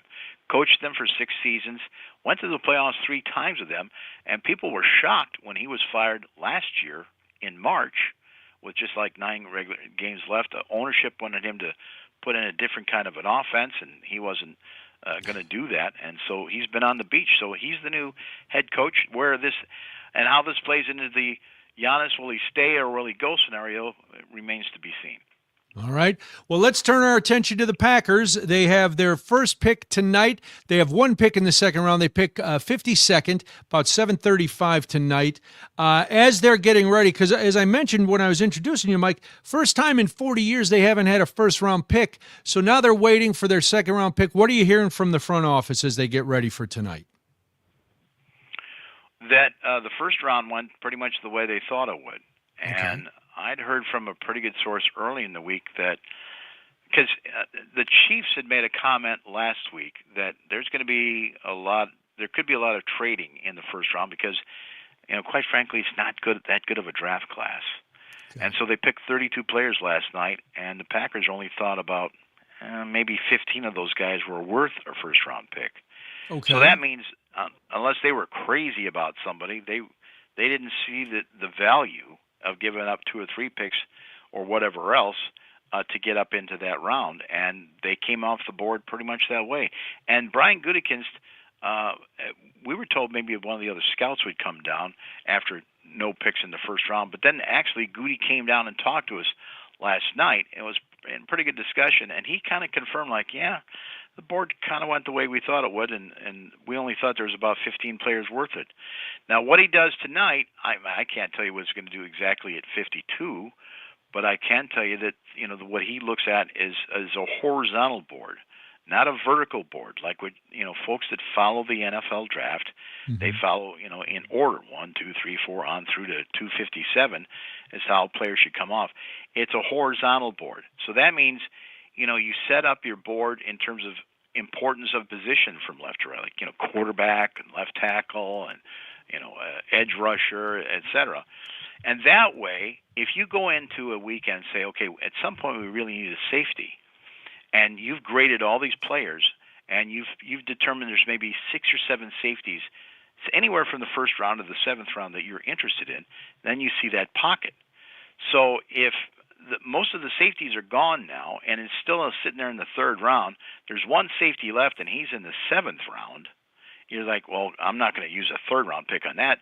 Maybe I'll pick up the phone and we can trade down, and that guy might still be there later in the draft, but we won't give up as much value. And we can actually pick a couple more players to help us. That's the way he looks at the board. So, in terms of predicting who's they're going to take 19 picks into tonight is anybody's guess. One other indication, though, Brian, is this.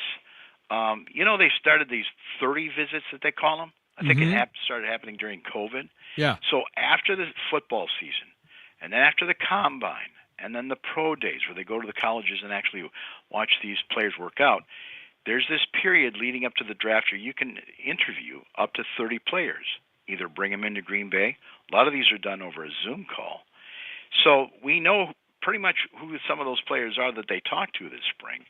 And here's a list of players that had previously done 30 visits, like their now treasured defensive lineman Devontae Wyatt, defensive lineman Carl Brooks. Christian Watson did a 30 visit before they picked him. Matthew Golden, their first-round pick, their wide receiver from last year. Anthony Belton, who became their starting right guard last year. And Savion Williams, kick returner and receiver.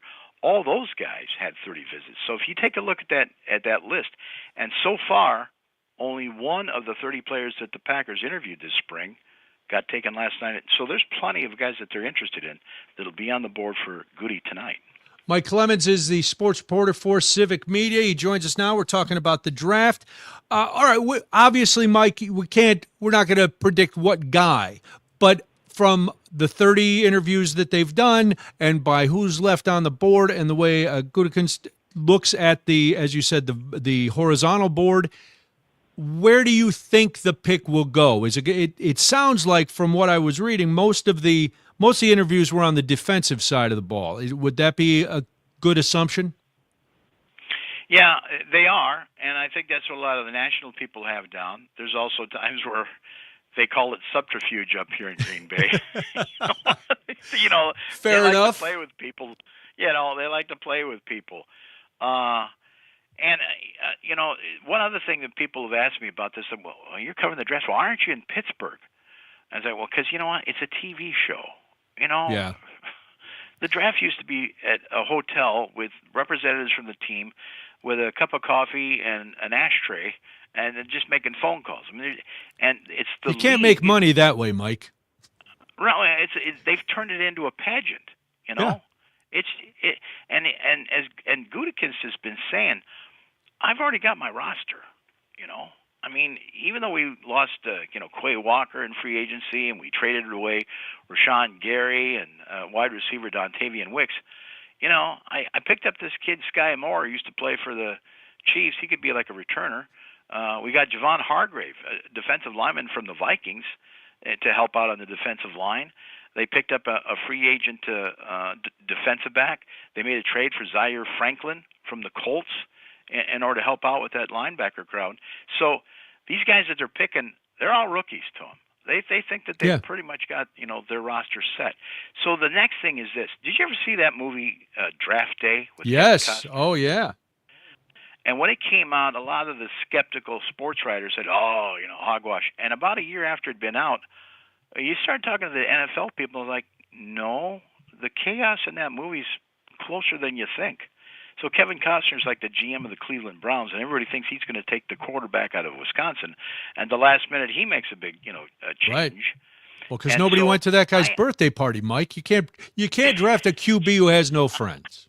We know that. We've learned that from the movies. Yeah, and they at the end of the day, they judged character. So when we had this big pre-draft press conference with Gutekunst in their brand new spanking fancy media auditorium, I asked him this question about, at the end of the day, when you're on the clock, how do you make these decisions? And here's how that went. Brian, how much has the NIL era affected your ability to determine the question, this guy needs football? And secondly, when's the last time you looked at tape of Matthew Golden before you picked him that night? First question, I do think, quite frankly, the NIL has exposed some of that with some of these guys earlier maybe than it would have if they weren't making money. We've always really leaned on, tried to lean on guys, trying to find guys that love football, that it's more about, the competition of the game more than anything else, what comes with it. So in some ways, with these guys having the resources they have and us kind of knowing how they're using those resources and what they're doing with it can provide some insight into the guy. At the same time, they're 21, 22, 23, and if we all had that money at that age, who knows what we'd be doing, right? So I think you got to be careful of judging them too much.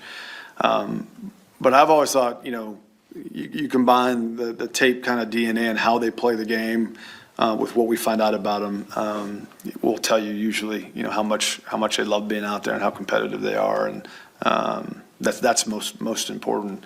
And then your second question, I think I'll watch tape on a few guys here and there over the course of these few days now, but it's just usually just to shore something up. But with Matthew, I think it was probably a week before the draft when I was done watching him. So he wasn't a hard one.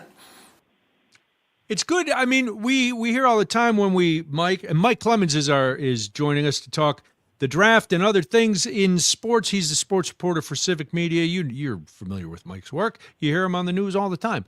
So what I was going to say is we hear all the time, Mike, about these players, and we see that they're misbehaving. So it does, as much as people talk and GMs talk about character, it does really play an integral part. Once you get a guy as part of this organization, you need to know that they're going to not only perform on the field, but not embarrass the team off the field. Yeah, and Brian, the Packers organization really treasured what Ted Thompson did for them, getting into that Super Bowl, but doing pretty good year after year and keeping them in the playoffs and pretty strong rosters. And Ted used to say at the end of the day, is the kid an athlete and does he love football? But now with this NIL period, that when you got college players, some of these guys are making $1 million a year, and some of them are deciding, I may stick around the university another year or two, make this money, and maybe I go to the NFL when I'm 24 or something, 25. Goody has changed that verbiage. Now he's saying, do they need football? And in other words, are they like Micah Parsons, where sure you just paid him $180 million or something, but at the end of the day, he doesn't care. He wants to get every snap in that he possibly can. Those are the guys that he's looking for. I will give you one name here, okay? Here's a need. They lost Malik Willis, right, in free agency. He got paid a big deal. He's down there with Jeff Hafley at the Dolphins. So they need a backup quarterback for Jordan Love. There's a kid named Cole Payton who plays a quarterback, and I've talked to a couple of analysts. They say that would be like the next Malik Willis for you guys, that could be kind of that running quarterback and run offenses and scout team and all that. Wow. He's from North Dakota State. You know who else is from North Dakota State? Ooh. Christian Watson. Oh, my. So look for Well, cold paste. maybe that's part of the subterfuge you were talking about earlier, Mike. I know you've got a lot of places you got to be, a lot of people you have to talk to. I appreciate your time. Mike Clemens, you can hear him on Civic Media talking about sports all the time. Mike, have a great weekend. Enjoy the rest of the TV show Draft. I will talk to you soon. Thank you, Brian. You're welcome. We'll be back with more. It's Daybreak on the Civic Media Network. Thanks, Mike. Right. Thank you, Mike. Yeah, he gets off the line the second you're done. Perfect. Perfect. It's like Pat Hughes, who for the Cubs play-by-play guy. Oh, yeah. He would, if you said, we're going to have you on at 8:35, he would call it 8:34:50. And if you did not put him on right away, he would not wait. He would hang up. And the minute, if you were supposed to be done at 8:49, at 8:49:01, he was gone. But he would yell at the producers, "I don't hold." I don't know. Okay. Well, sir. Well, sir. I think when you have it's a lot of you have ego the coming from a guy who had the worst World Series call of all time. So, Oof. Damn. Lifelong Cubs fan, I'd say it to his face. You would have thought they won a ho-hum game in July. He's low-key, Frank. He's not a homer. Sure. I should send you. Is that what we're going with? Okay. Sure. Oh, Frank, remind me sometime. We've got a program from a Cubs game because my great grandpa was a Cubs fan. Mm-hmm. We've got like a 1936 program, like game program. Hell? Yeah, I don't know why we saved it, but What do you mean? It's from 1936. That's a great piece of baseball memorabilia, Mr. no, Olson. I mean I don't know why. Like in the time, I see why what you're saying. Yeah. Oh, maybe something big happened at the game. Was it his first game that he went to? Was it?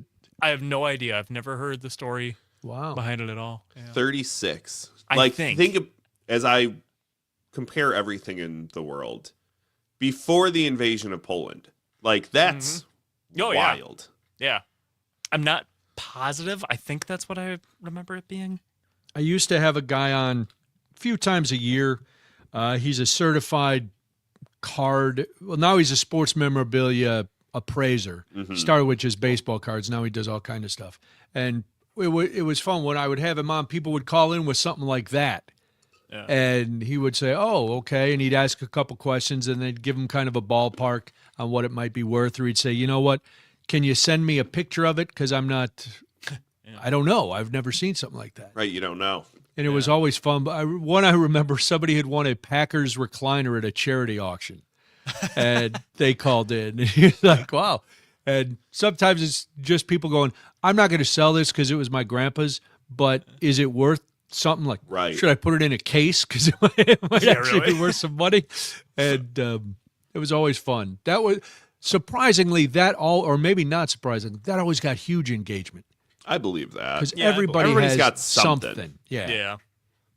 He actually helped me sell. I had some autographed baseballs just to people, just ones that, whatever. All right. We got 10 seconds here. Dairyland Diaries time. Diaries.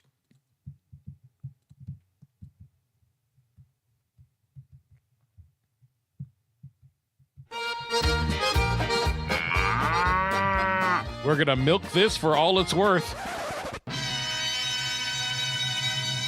It's Dairyland Diaries, a look at local stories around Wisconsin. Yeah, it is Friday.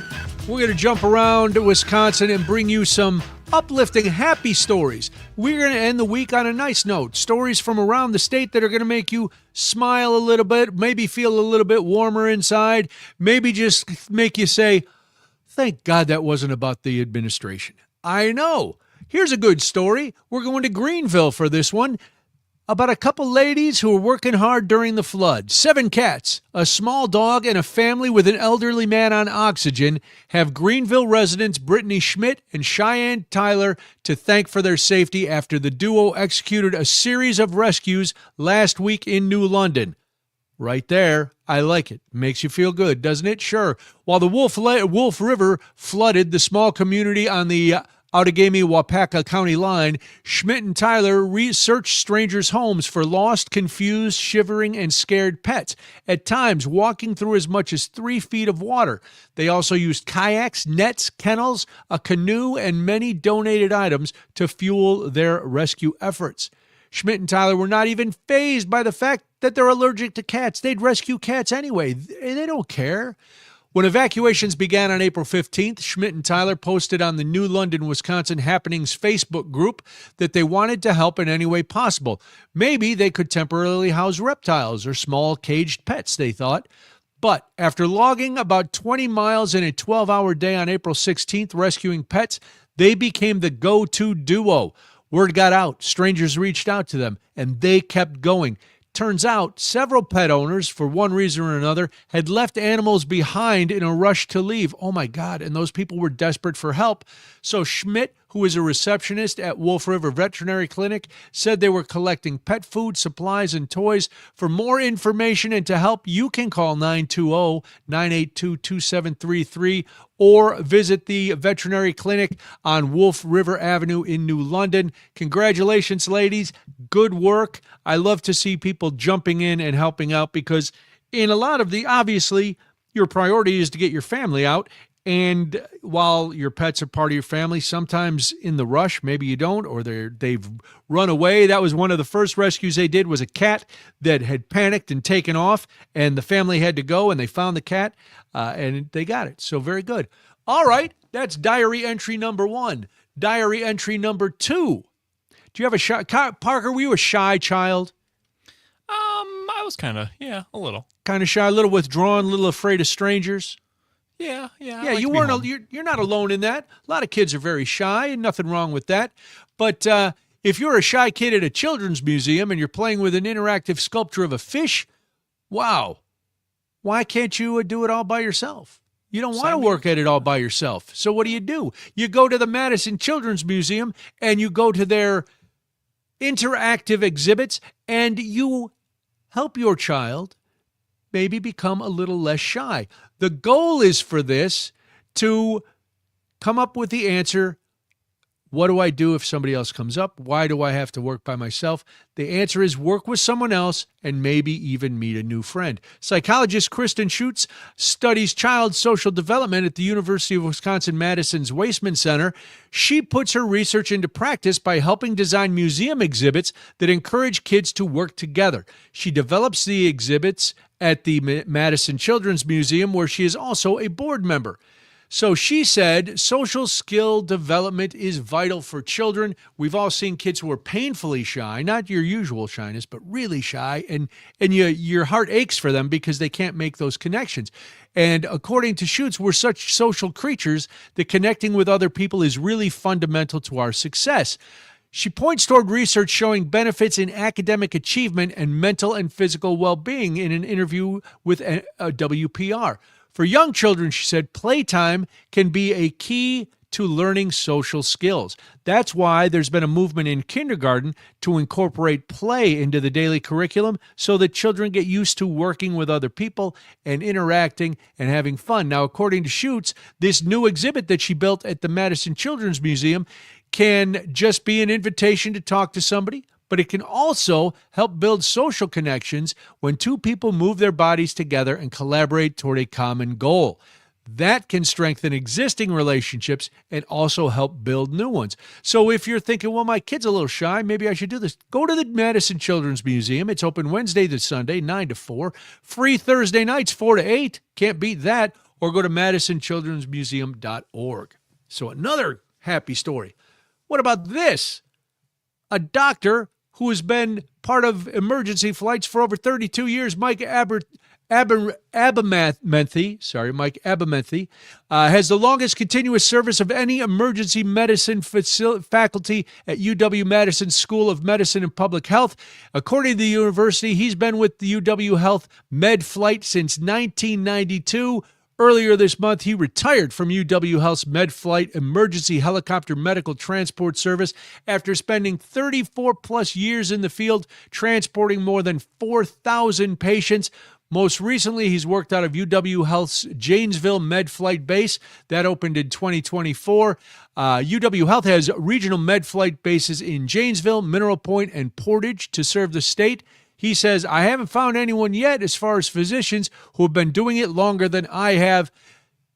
That was when he was just sitting at the kitchen table in UW Health's Janesville base. His interest in medicine began when he was 15. He volunteered as an ambulance attendant because that, back in the day, was how paramedics were done. He says he'll still be flying occasionally, but only on the day shift. So that is that.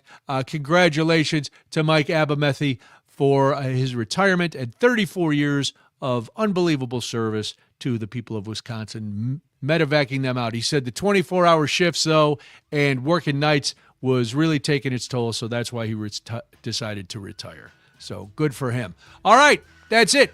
We're done. Show's over. Week's ending. Jamie will be back with us on Monday. That'll be music to everybody's ears, and I hope you have a great weekend. Thank you for listening. Don't forget, go to Spotify, subscribe to Daybreak with Brian and Jamie to get all our podcasts, visit our social media pages on Instagram and Facebook, and download the free Civic Media app. Thank you, Frank. Thank you, Parker.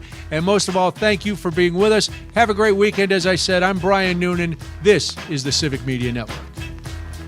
Bye. All right, Packer fans, have a good weekend. Yes, Packer Watch over the fans. draft.